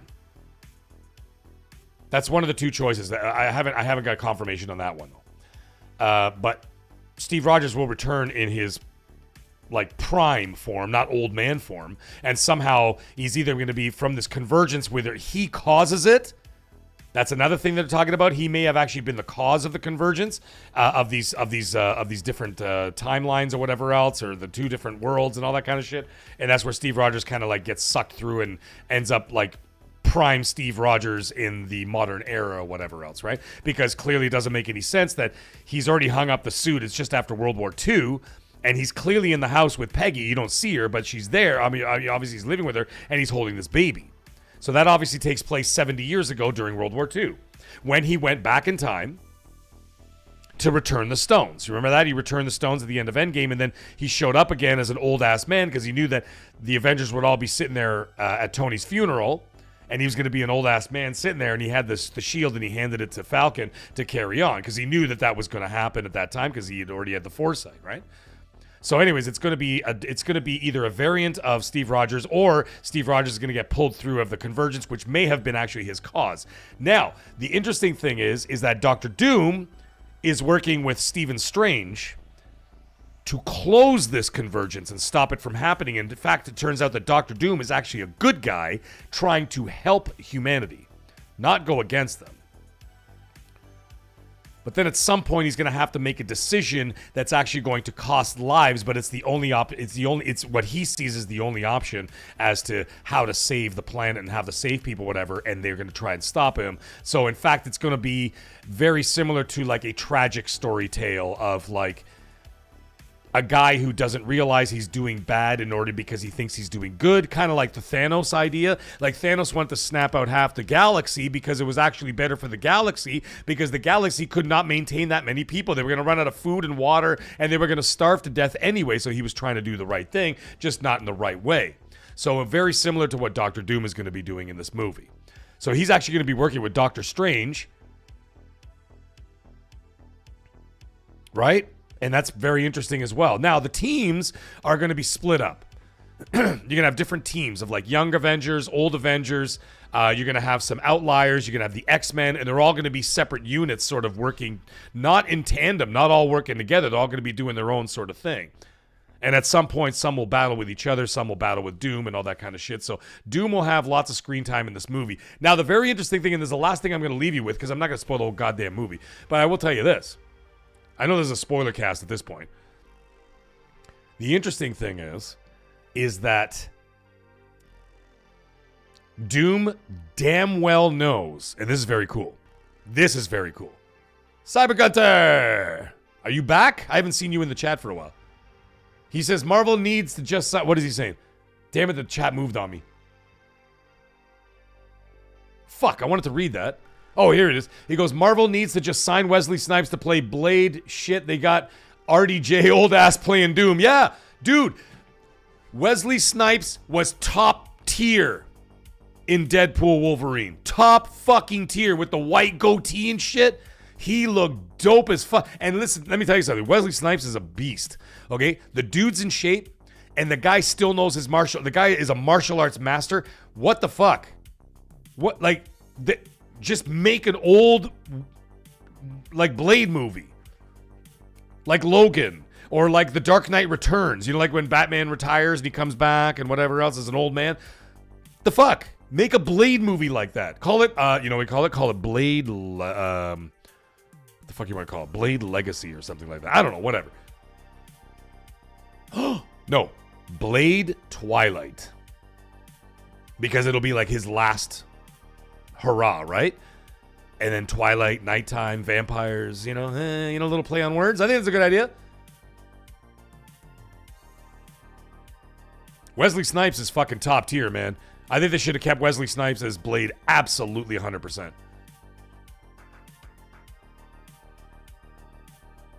Yeah, there could only be one Blade. Yeah. So anyways, back to the story. Doctor Doom, this is an interesting little thing. I don't know why, and I don't know how this is going to play into this movie in Secret Wars, but it's going to play a factor. Doctor Doom is damn well aware that he looks exactly like Tony Stark.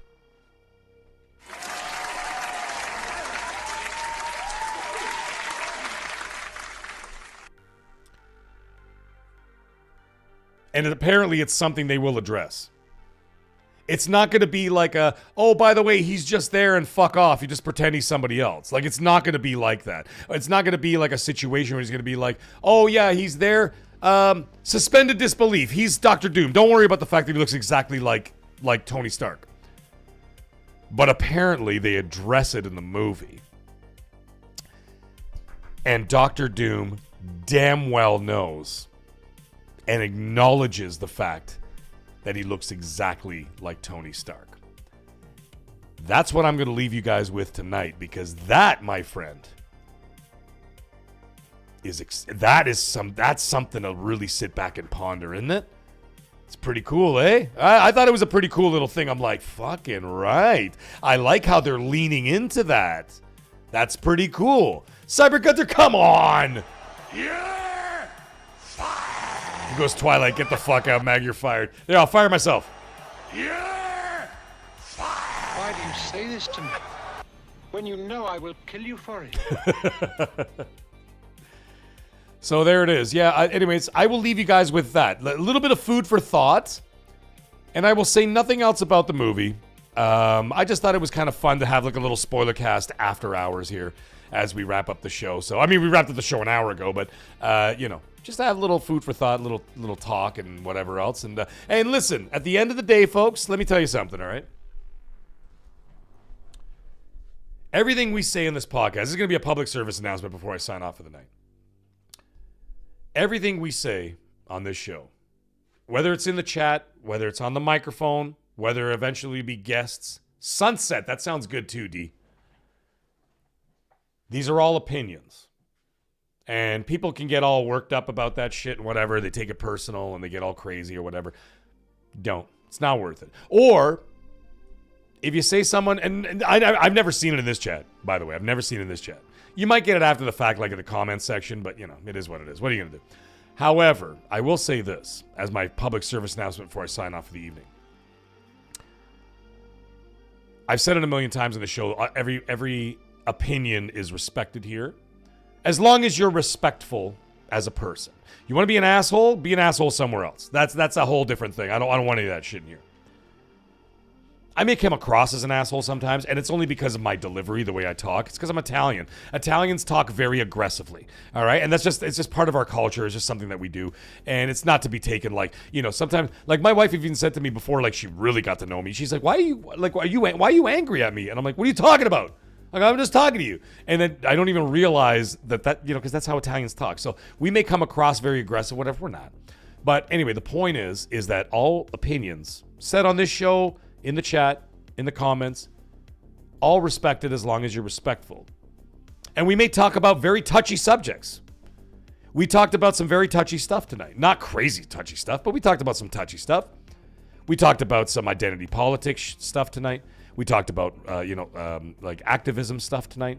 We talked about some, some not racial stuff. We don't really talk about any racial stuff, but I'm saying, like, you know what I mean? Like, we talked about like identity politics, basically. We talked about that in video games and Hollywood and stuff like that. Some people get touchy about it, and that's totally fine. It's totally cool. But I think as long as you approach these subjects with some critical thinking and respect, then I think there's nothing wrong with having opinions about that kind of stuff. See what I'm saying? So, like I said, that's just the way I see things. You know, I don't look at things as like, you know, oh, you're this, you're that, you're this, you're that. I don't do that. But you can see when people are being genuine about stuff and when people are being disingenuous about stuff. You know, and I think that all of us here, we see through the bullshit. You know, we see through it. We see who's virtue signaling and who's just doing it as a, you know, as just a normal human being or whatever else, right? And it doesn't matter what you are. So anyways, I just want to say thank you, chat. Maggots, members, everybody in here tonight. You guys are the superstar. You guys are the superstars. And you know why? Because I read this chat every night and I look at it and I'm like, you guys are all amazing. Look at how respectful everybody is. Whether you disagree or agree about what we talked about. I've seen some people say, oh, Mag, I disagree with you about this. But we're all very respectful. I even see you talking to each other, having little debates in the chat about this, that, whatever.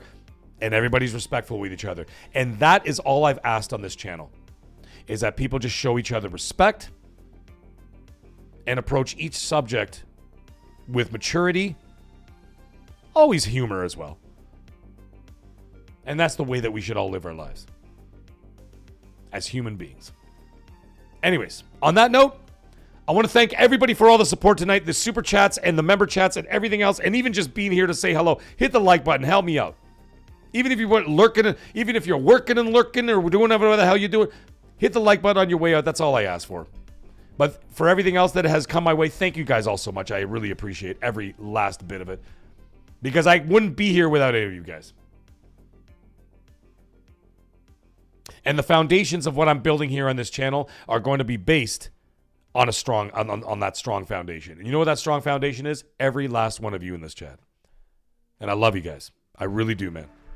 Now, I'm going to be sending out a Happy New Year's message tomorrow on the channel to everybody. It will not be live. It'll just be recorded. So everybody who's here live, I want to say Happy New Year to every one of you. I wish you all the best in the new year. And I can tell you with absolute certainty that my resolve has never been stronger on this channel. Has never. The fire burning inside of me is so strong that I'm going to be pushing so goddamn hard to make this work. And this is going to be the biggest goddamn year we're ever going to have on this channel. I don't give a shit. We're going to make this happen. And I'm going to work my ass off at it. I'm going to have to do whatever the hell it is I have to do. If I have to run up the mountains of Russia like Rocky Balboa and Rocky IV, I will do that. Because that's what we're going to do here. 2026 is going to be an epic year for this channel and absolutely incredible. So anyways, everybody, Happy New Year. From the bottom of my heart, I love every single one of you guys and gals. All of you. You're all amazing and you're family to me. And you always will be family to me. We'll catch you out right after that. I'll be doing a little video tomorrow. I might drop something on Thursday, probably not, but definitely I will be back live Friday night. Friday Night Live will continue now that the holidays are over. Friday Night Live will be back, and we will be streaming this Friday. I will be streaming the third-person update of Ubisoft's Avatar Frontiers of Pandora, the Fire and Ash expansion. So I will be playing that this Friday. Let me tell you guys something. I played the first 5 minutes just to check it out. It is chef's kiss gorgeous. So this Friday, I will be playing Frontiers of Pandora, the Fire and Ash expansion, which I've never played, and that'll be a first look at all that game. We'll be doing that in Friday Night Live. But either way, Happy New Year to all of you guys. I'll send you guys all a Happy New Year's message tomorrow, probably in a YouTube short. But either way, have a great time. Lots of love. We'll talk to you all then. Stay magnificent, and we'll see you guys all Friday. Bye now.